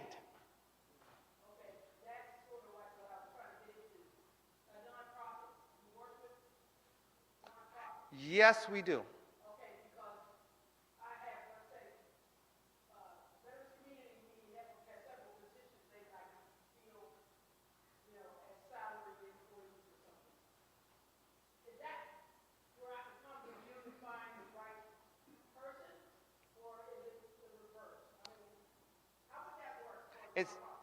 It's actually both, because you can come on the side of the nonprofit side and become a partner and have a partnership to where we will refer people to you that we can't help.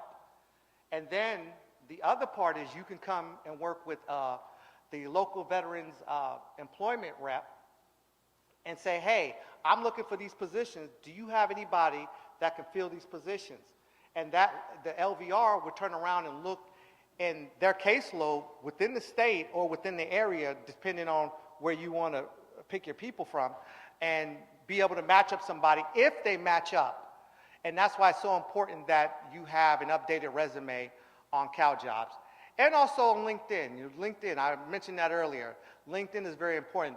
You got to realize that 85% of the employers that are hiring out here, they're looking at people's LinkedIn. You know, and you got 20 million people on LinkedIn.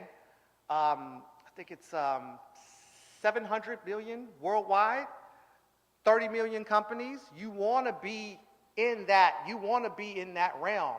And just by sheer statistic-wise, people who are on LinkedIn with a LinkedIn profile, on average, make over $75,000 a year. So if you're not making $75,000 a year, you want to be with the people that are, start a LinkedIn. I'll get you. Who's paying? Who's paying? Well, if you're hiring, then you're paying. But you don't have to pay for the service. You don't have to pay for the service. We do this service for free. There's a lot of stuff that EDD Workforce Services Branch does for free. I'm not allowed to say this, but I'm going to say this. I'm supposed to work with my veterans to create them a resume. I don't do that. I create the resume. I just do it. Saves time, saves money. And then we go over the parts of the resume. And, you know, also keep in mind that when you apply for a job, the job that you're applying for, your resume should fit that job. If I'm going to be a baker, I should put on there that I was a bartender. You know, it's like, no, we looking for a baker. We want the baker experience, not the bartender experience. Does that answer your question? I'll get you. I got this gentleman in the back. He's been waiting patiently.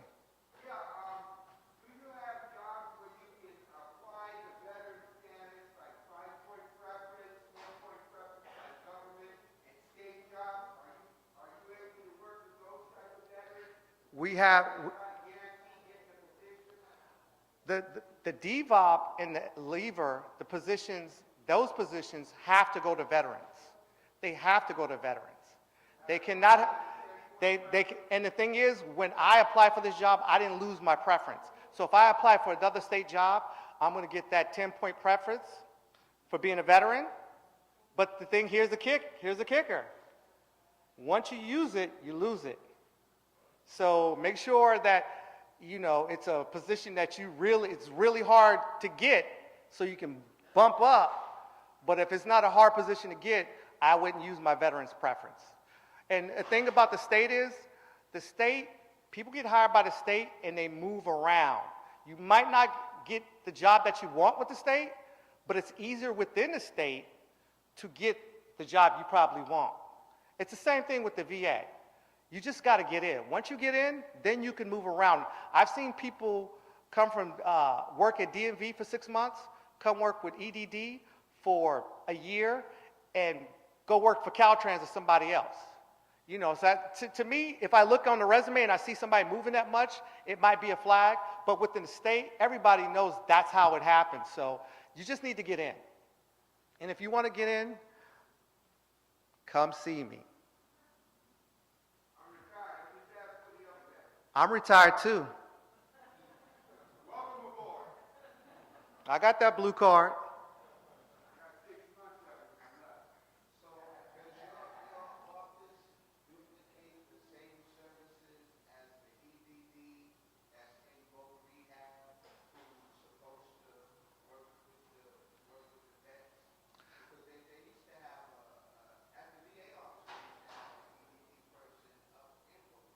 Mm-hmm.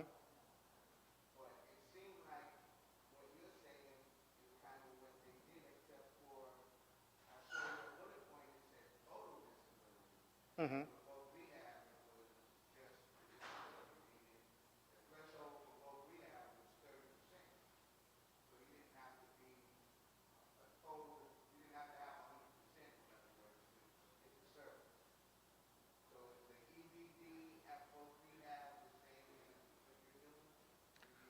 You've asked several questions, and I'm going to answer all of them. And if it doesn't make sense, make me explain it again. Okay, so with Voc Rehab, which is now called Veterans Reemployment, that's the new program. You have to qualify based on their parameters. Once you are in VRE, I'm old school, so I call it Voc Rehab. Once you're in VRE, then you're assigned a disabled veterans outreach program specialist like myself, and we help you look for a job. Because when you're in VRE, you're in school. So you're learning, you're getting your job that you're being rehired for. I'm sorry, that you know, the new job that you want to get. Just say new job you want to get, the new job you want to get. And so, I'm getting tired in my words. And so I help you with that. We help you with that. But now, the services that you get from an Oakland office and Fremont office are going to mirror, but it's like a franchise. You know, you might go to, you know, that McDonald's and the food is not good, so you go to this McDonald's. And I'm not trying to throw no shade on any other office, but I think the 3-3 where I'm from, I think we the best. That's what I think. I think we the best. I'm passionate. I don't know if you can tell, but I'm passionate about this. You know, how many people in here know their life purpose? Anybody willing to share their life purpose? Anybody want to share? I'll share mine. That's the life purpose. My life purpose is to help move veterans forward. And I didn't know that till I was already retired from the Coast Guard. And it's okay. And if you don't know your life purpose, take my business card. I can help you with that. And I'm telling you, when you find your life purpose and you own your life purpose, nothing can stop you. Nothing.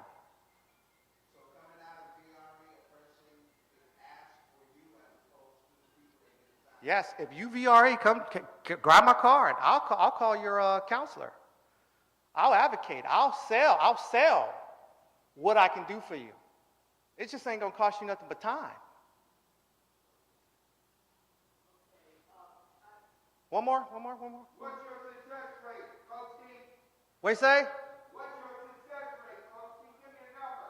What success rate? How do you measure success? Jobs that have been got. Well, recently I was working with a veteran who got hired doing what I do. And the thing is, while I was working with him, I was telling him, this is what we're going to be doing. We're going to be networking. He just got an award for Soars to Plowshares. He just got an award the night before Veterans Day. And the thing is, I measure success by the happiness of the people I help.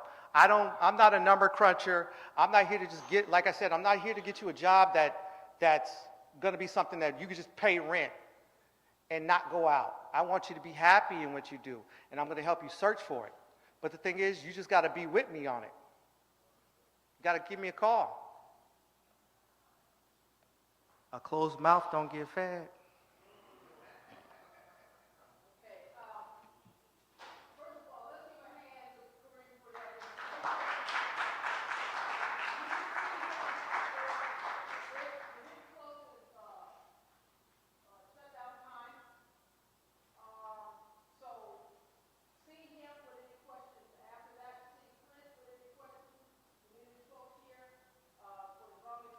Clint's the man. Every time I hear one of his presentations, I learn something new. Every time. All right. Thank you, guys. Thank you, veterans, for your service. Thank you for everybody that's helping. Remember, Kareem Hazard, Google. I'm on LinkedIn. I am not hard to find.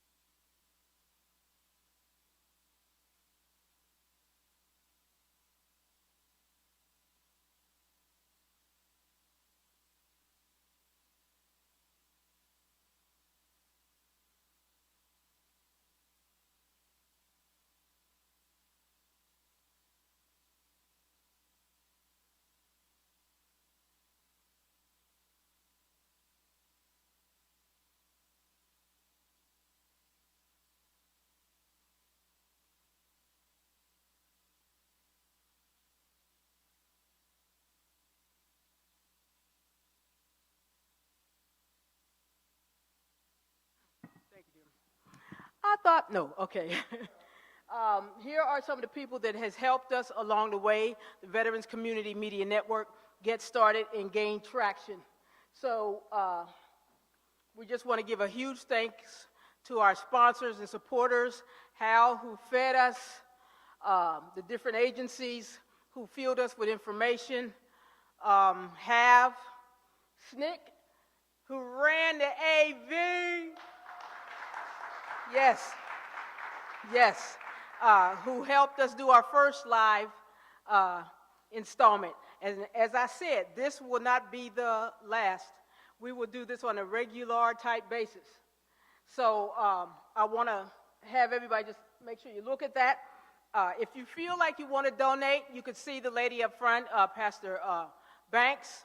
There are ways to donate through PayPal, and there's a little money you can drop in the box if necessary.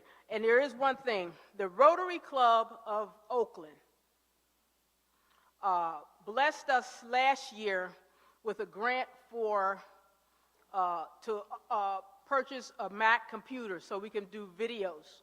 Some of the videos you saw up there today is what we did it with. They have again helped us, contributed to us getting the backpacks with a check. The representative wasn't able to come today, but she left me the check for $2,000. $2,000. So that is a wonderful contribution. The Rotary Club has helped us tremendously, more than they know.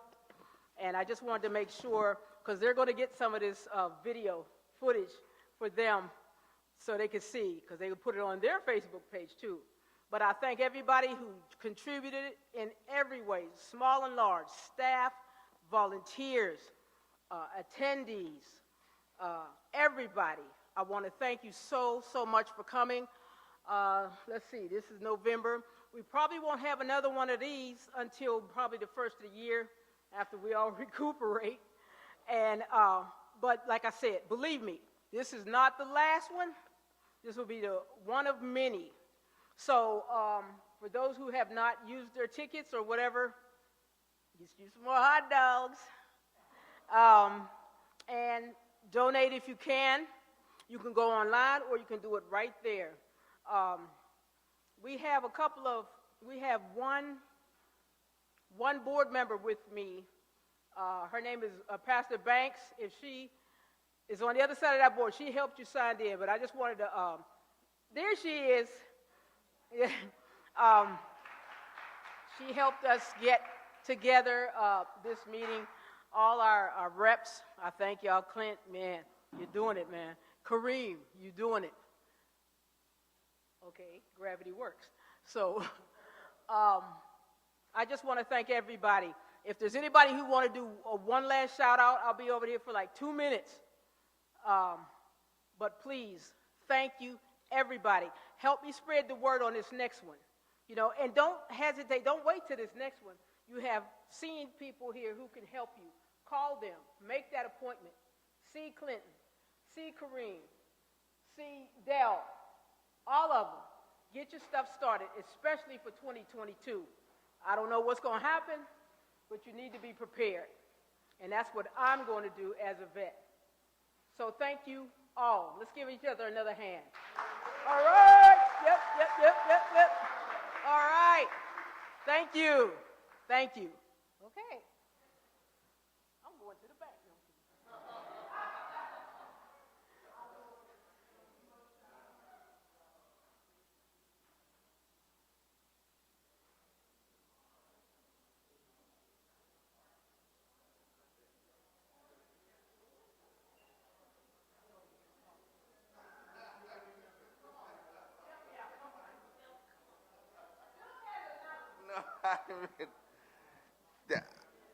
There may be some people in the audience who happen to belong to a company that has a matching gift program. And what that means is when you make a donation, your company will also match the donation. So this way, Diane gets to leverage your gift with your donation. So there's possibilities, someone sitting here in this audience who might decide to make a gift because she is a 501c3 nonprofit. That means your gift is tax deductible.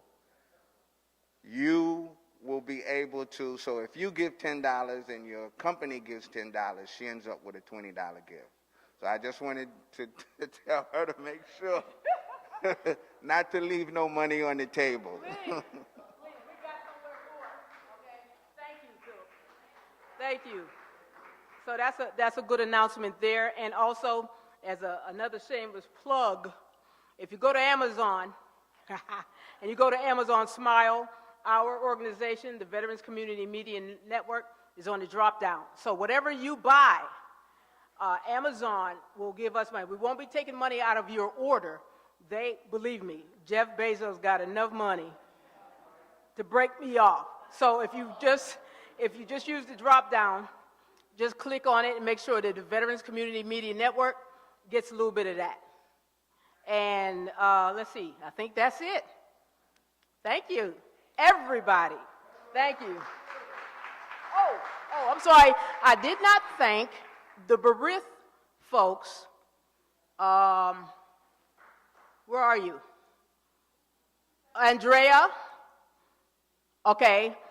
So if you make sure that you got your gift card from Berith for shopping at Safeway. I might even end up seeing some of y'all there. So let's shop together. And I'm sorry, honey, I keep forgetting your name. Okay, these two ladies are from Berith, and we want to thank them also for their participation because they have helped us several times with helping the vets. All right, that's it, for real. For real.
Hello?